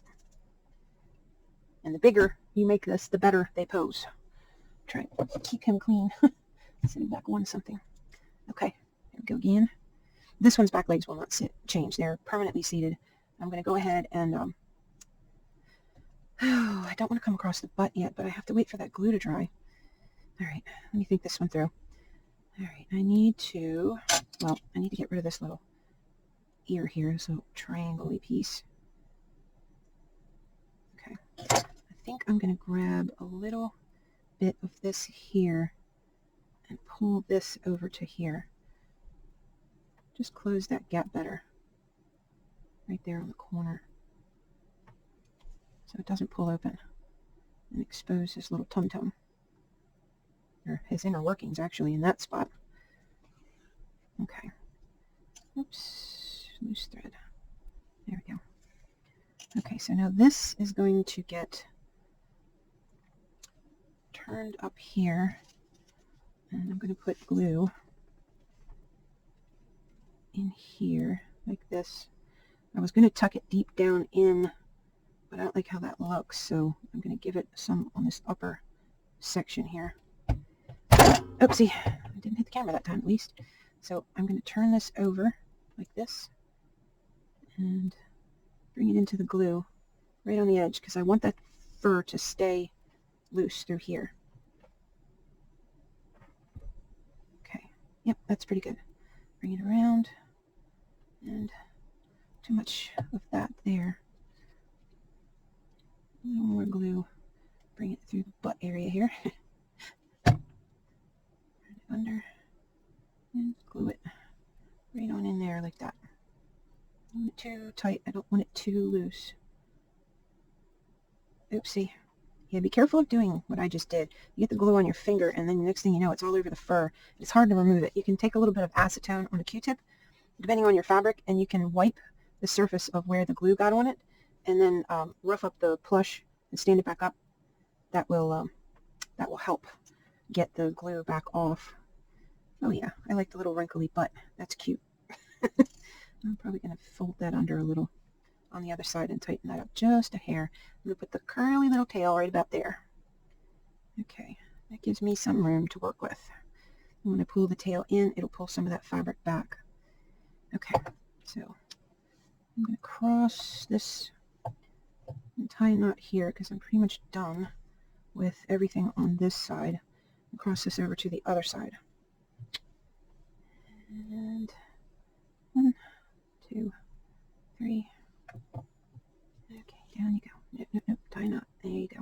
Thought it was going to misbehave for a second there. Okay. It should all be pretty well attached, and if it's not, you're going to have to get a little bit of glue in there and make it behave. Oh, there it went. I love that sound. It kind of goes when it finally starts coming out. If you lay it on its side, it doesn't sink back down to the bottom of the bottle. But I don't always remember to do that because that means I have to put the cap back on. Otherwise it oozes out and makes a mess. Okay. Get off that tail. Ow! Ooh! Needle just sprang up and hit me in my cheek. That didn't feel good. Okay. Alright, now this side has to come through here. So I'll start at the neck again. Grab behind the ear here. And then grab a piece of that neck flap. Not the bigger piece. I don't want to rip it, lose hold of it. Plus the glue is starting to dry in there now. Alright, I might have to go the other way. The thread shows it through, it shows. Alright, I grab this neck fabric.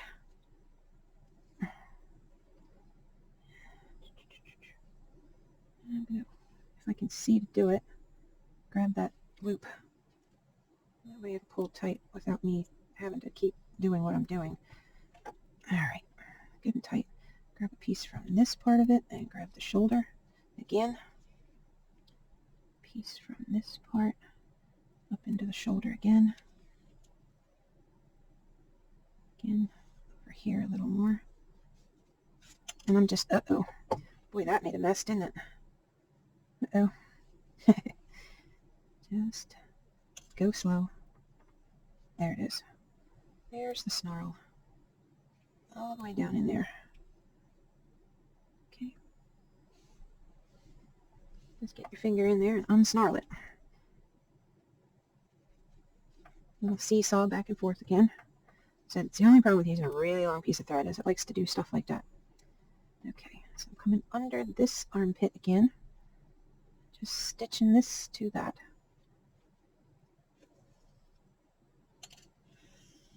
Getting that kink out of there. It keeps making it snag.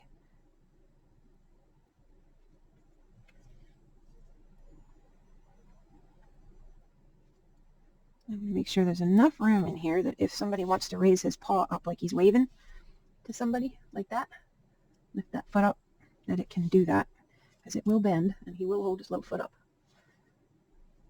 And make sure it can happen without messing everything else up, having fabric open up, that kind of thing.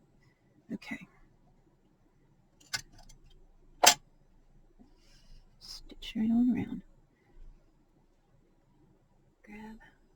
Alright, I'm going to have to do a two motion with this because it is tight quarters. And it's wanting to go lefty, and I'm a righty, so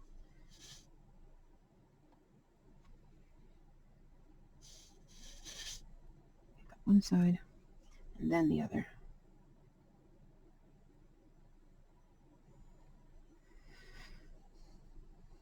I hear you. Should have grabbed the curved needle. That probably would have helped. Okay. Again. Oh, shoot. Was my head in the... Yep, you guys get to examine my gray hair. Trying to figure out what was going on with my head. Camera's literally right in front of my face.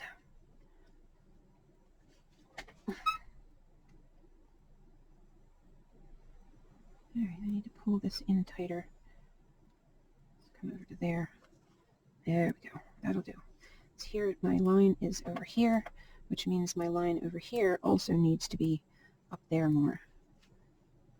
Okay, now, that means I have to cut this little dog ear off like I did on the other side. I'm actually taking a little more on this side than I did on that side, just to even things out and make the belly smooth across. Okay, grab a pinch here, pinch there. Pretty good. Pinch here, pinch there. How are we looking? Well, it was up here more on this side, but I like the shape so far. I'll pull it tauter if I have to in one place or another.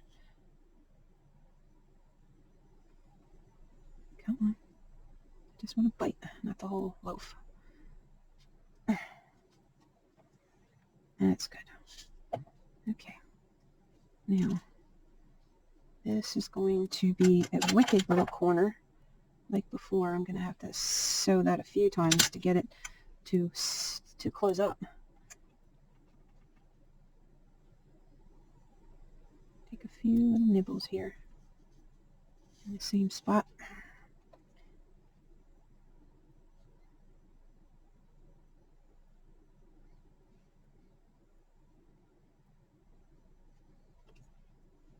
Alright, and that is going to go under there, like that.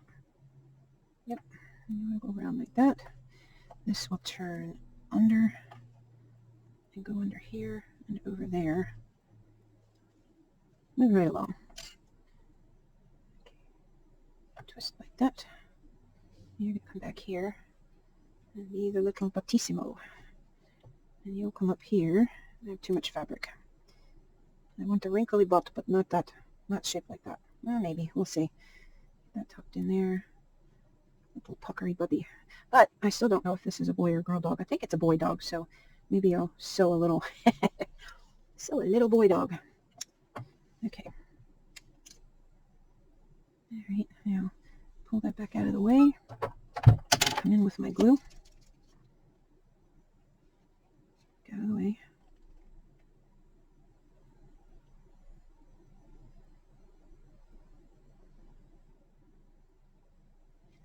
Alright. Get back on the glue. Now turn it under. Get it in the glue. Like that.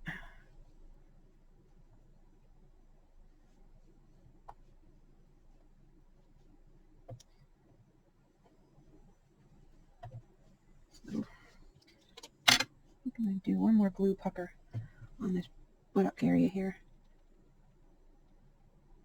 Hopefully it'll cooperate.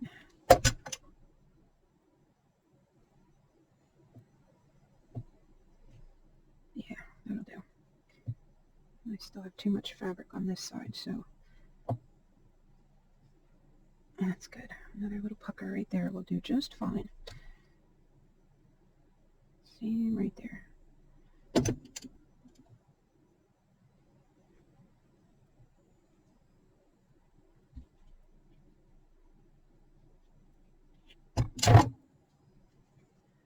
Okay. Does not need to be perfect. Just look right. Cute. Little roly rolls. Okay. Just look like the breed. Needs to look like the breed. That is my main goal, is that you look at this and you say, that looks like a little English boxer. I'm not making it look like a particular dog. Well, I am technically making it look like Fro, but a little more realistic version of Fro, since the character dolls are not done Bart Simpson flat. And so then you have to do all the props flat, and that is going to be problematic in trying to build little dioramas for these pictures. So this way they can have a more realistic look and scale and not have to be two-dimensional, which is hard to make with props. Two-dimensional looking sofa, two-dimensional looking desk and chair. Oh, you are so cute. Look at that little fat belly. It's super cute. Okay, turn those little feetses back in. And on. Oh, I should put that thread on through there too. Well, I had a chance.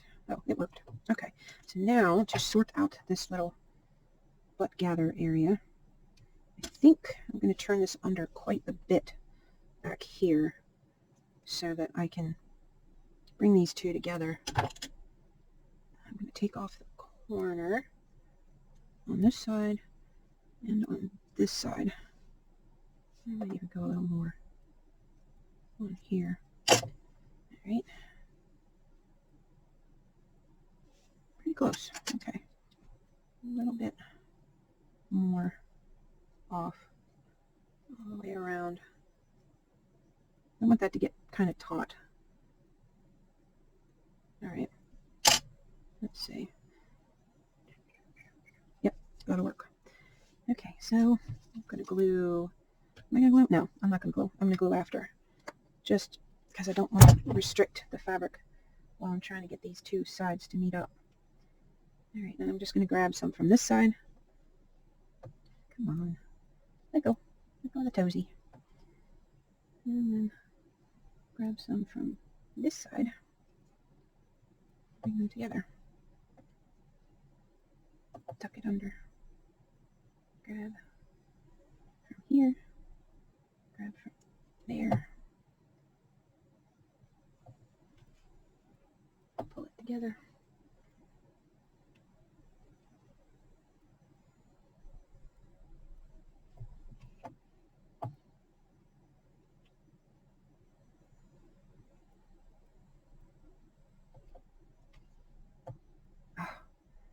Come on. Closing up just fine. I should have enough thread too.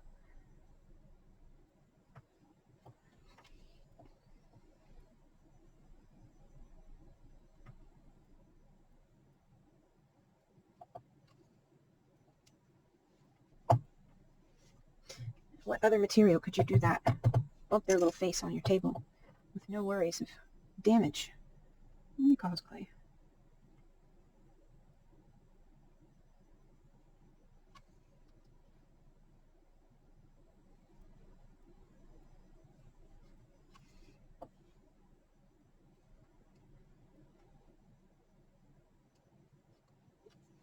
Oh, grabbed a toe again.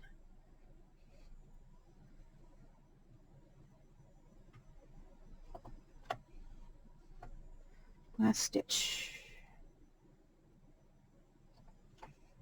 Looks like he's wearing a onesie. Once I paint it, it'll look better. Probably should have painted him before I started this, but I didn't want to go through the whole painting process again on the camera, so I'm going to skip that and just finish up the stitching on this bodysuit. A second stitching so you can see that it's easy to adapt if you just take your time and let the fabric help you close the gap. And like I showed you in the previous video, if there's something that doesn't go according to plan, don't freak out. It's easy enough to fix. Okay, bend your feet back the way they go. I had them bent out of shape to get them glued. Okay, turned out. Little feet down. The front feet back like that. And there we go. His little body is more or less done. And when I'm finished with him completely, I will do a little recording of him and his buddy bit and add that to the end of the video, which I might add when I do the cat. I've yet to decide if I'm going to add the cat to the video, make each of these a separate video. I haven't really decided yet. We will see how it goes, how long it ends up being. They're not fast to make, but they're not fast to make, but they don't take all day either. So I might do 3 short videos as a series. You'll get tips from each video to get you a little bit further in how to make this kind of body and how to make this kind of bodysuit. Yeah, and I may do a little bit of how to add some color to this if you want to. Like you can add some shading with chalk. If you want more permanent, you can add it with alcohol ink. Just dilute it a little bit with some regular rubbing alcohol, and you can add some of that, and it's very permanent. Just hit it with your heat gun. Okay, that's it for now.